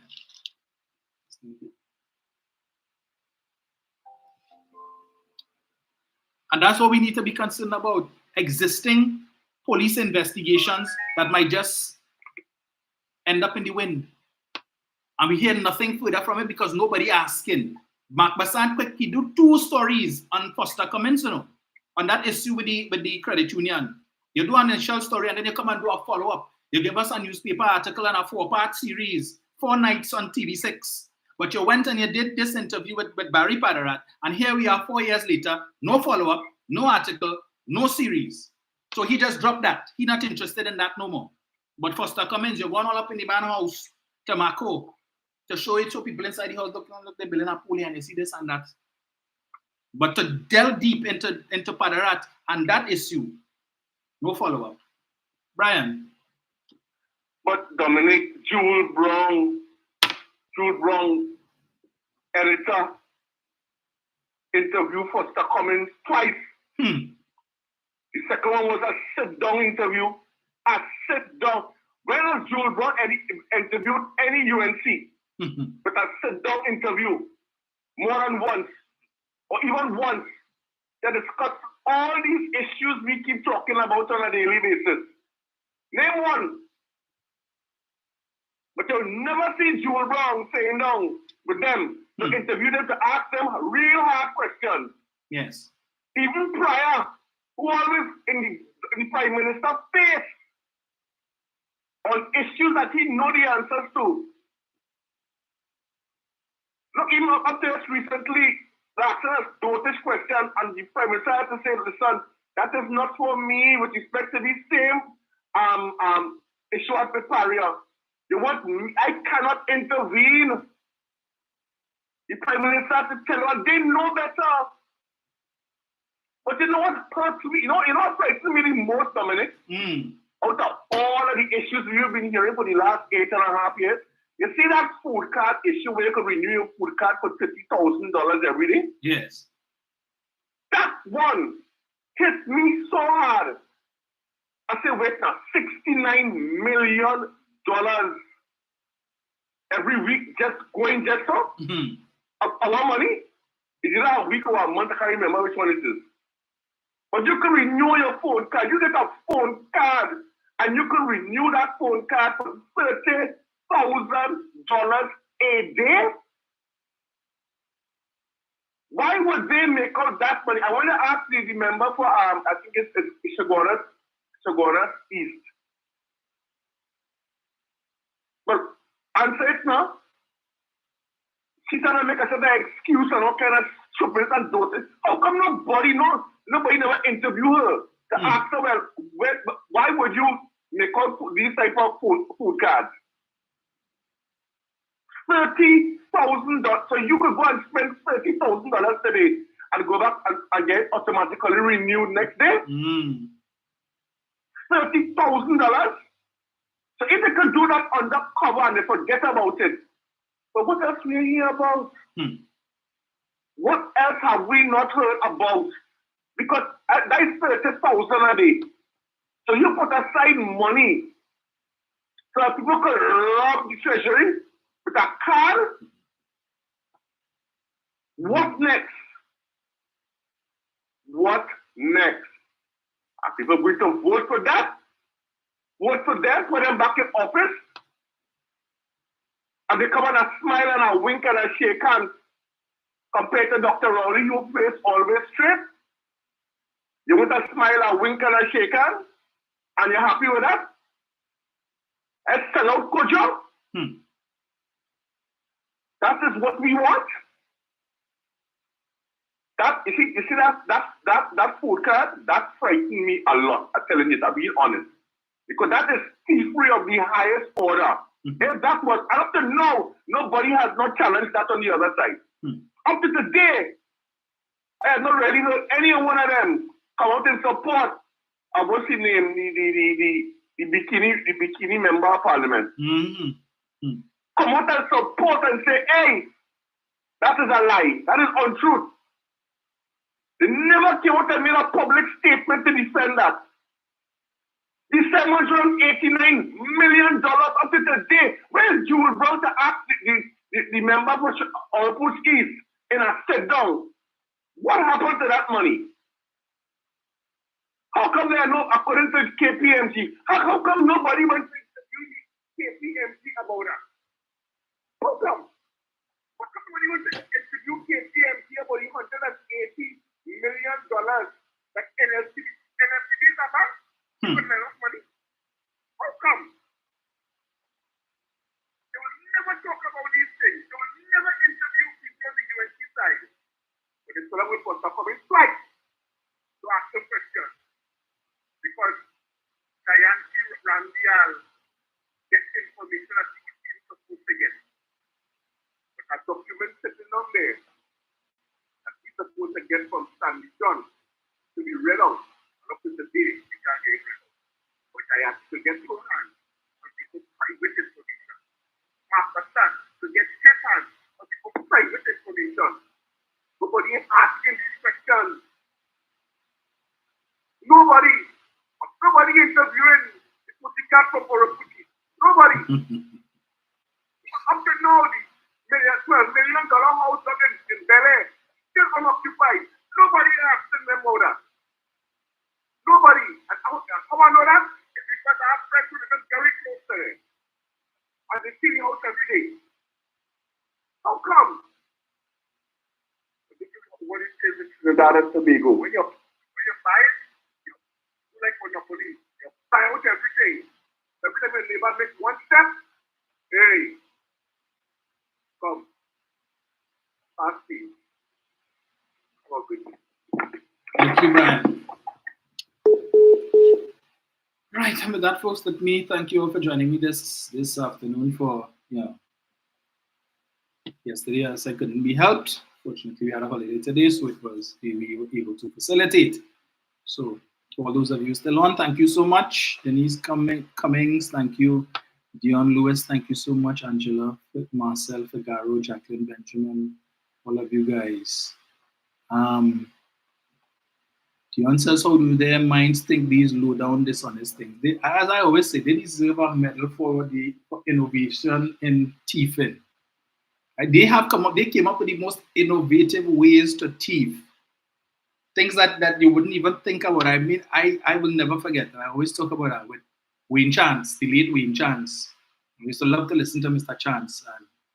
And I remember him saying one time he was giving a story, because from time to time he used to give stories about, experiences he had throughout his life. And he gave this story about how one time he had approached a minister for some assistance, financial assistance for Vision on Mission.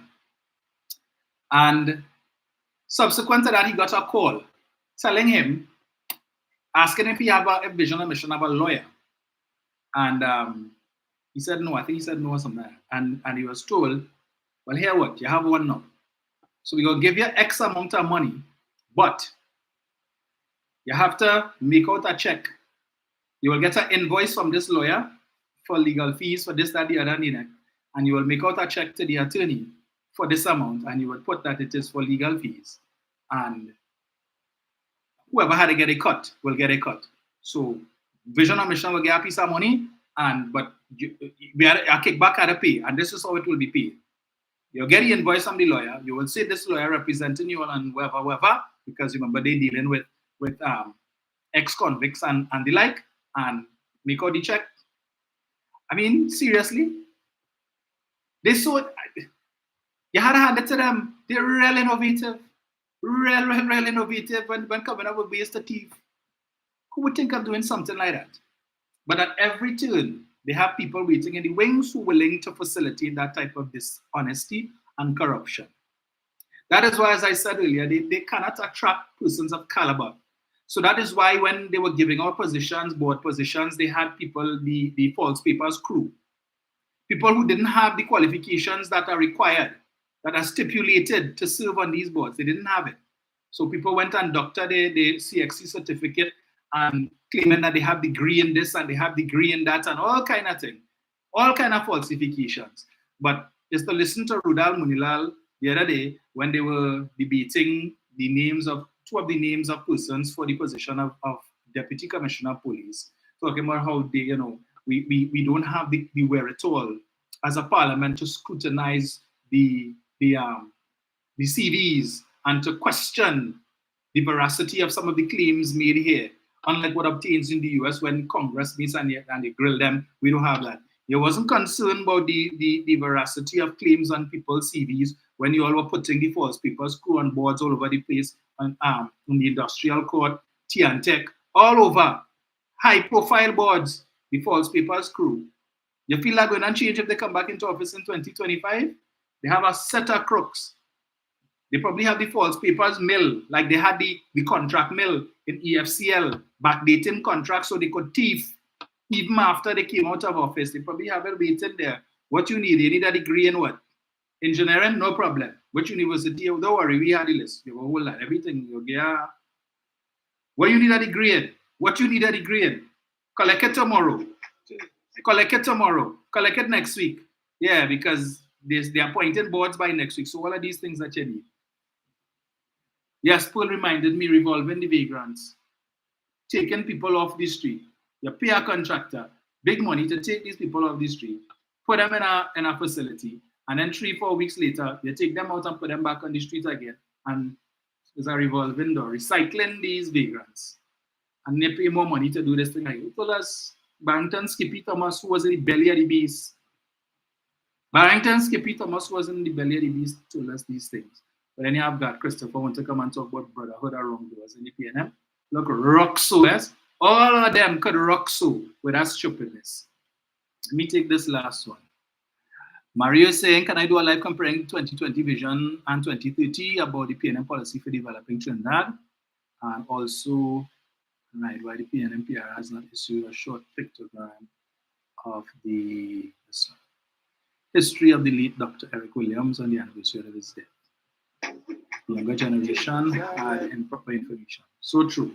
And especially with Professor Misinformation and Captain Clueless saying some of the most derogatory and nastiest things about Dr. Williams. I don't know what the two of them have with Dr. Williams, but we will deal with them on another day. Let me take this last one before I go. Hello, good afternoon. Hello. Hello. Hello, Dominic. How yes, are you? sir. I am good, man. Yes, man. I want to wish everybody have a good. The other one for these so-called shows that coming on your on the chatter. Mm-hmm. Then one of them say why talking about garbage? Yes. What's wrong with them? That other thing that I have to listen to. Why are you coming on this program? Huh? Huh? Dominic, you know, you repeat that? If what? I thought what was going on within university, right? Because the police did investigation concerning the so-called quadruple in. Well, I know the investigation was ongoing. I don't know what the status is. I mean, here nothing that no arrest is being made. No. And also the serious allegation about bribery. Yes. Is that being investigated too? Well, that's the thing. We doesn't know what's going on. What do you hear going on? And also to what getting to me? You have a man accused of human trafficking within the opposition side. What the police are investigating that? Well, it's about the African MP and I'm a general bill. So we have paper transfer. And that person to the member of parliament. You have a person who display themselves and let people vote for that person. Don't I know what to say, but you're not good. You too, sir. Folks, enjoy the rest of what is left of your Easter weekend. So if you're going to relax, if you're relaxing, those of you who probably, well, I don't know about this or who want to run up on the beach or go to the river or anything, but you know, for the time that you shared with me today, I'm always grateful for listening here. Right, so next live will be on Tuesday. Right, so I'm doing some research on something, and hopefully I could get the information that I require. So Melka says the trolls are well lit by Kamala rhetoric. It's indeed. Marlene Wilson McNeil is saying it bothers me that investigations are not getting the something of charges. Yeah. Yeah, I don't know. I share your frustration, Marlene. I share your frustration. It says, you know, because it's one thing to hear the wrongdoings, but when it is these guys are getting away with it, and I mean that whole situation with Ram Logan and Randine and that Vincent Nelson matter, that ideally should have been a slam dunk case. I still believe that the DPP should have allowed the matter to go to trial and let the court decide. Let the court decide. I don't think he should have been the one to make that decision to drop the charges. And yeah, but it is what it is. So basically, those two guys get away on that issue. They, based on what Vincent Nelson said, a lot of our taxpayers' money went into these guys' pockets. They live in their best life of our taxpayers' money. And the worst part is that they got away with it scot-free. I have a problem with that. Especially when they want to come and talk about poverty and who's suffering and who can't buy food and who eating grass. They're not eating grass and they're not suffering, right? Thanks to taxpayers' money and a legal system that is seriously broken in this country to the point of frustration. Folks, thank you. We will chat again on Thursday. Malka says we need to keep our eyes on the DPP. You're most welcome, Angela, Althea, Jennifer, Ashby, Okoli, Valine Williams, Fred, Patricia McKenzie, right, John Lewis. So enjoy the rest of your day, folks. We will chat again on Tuesday. God's willing.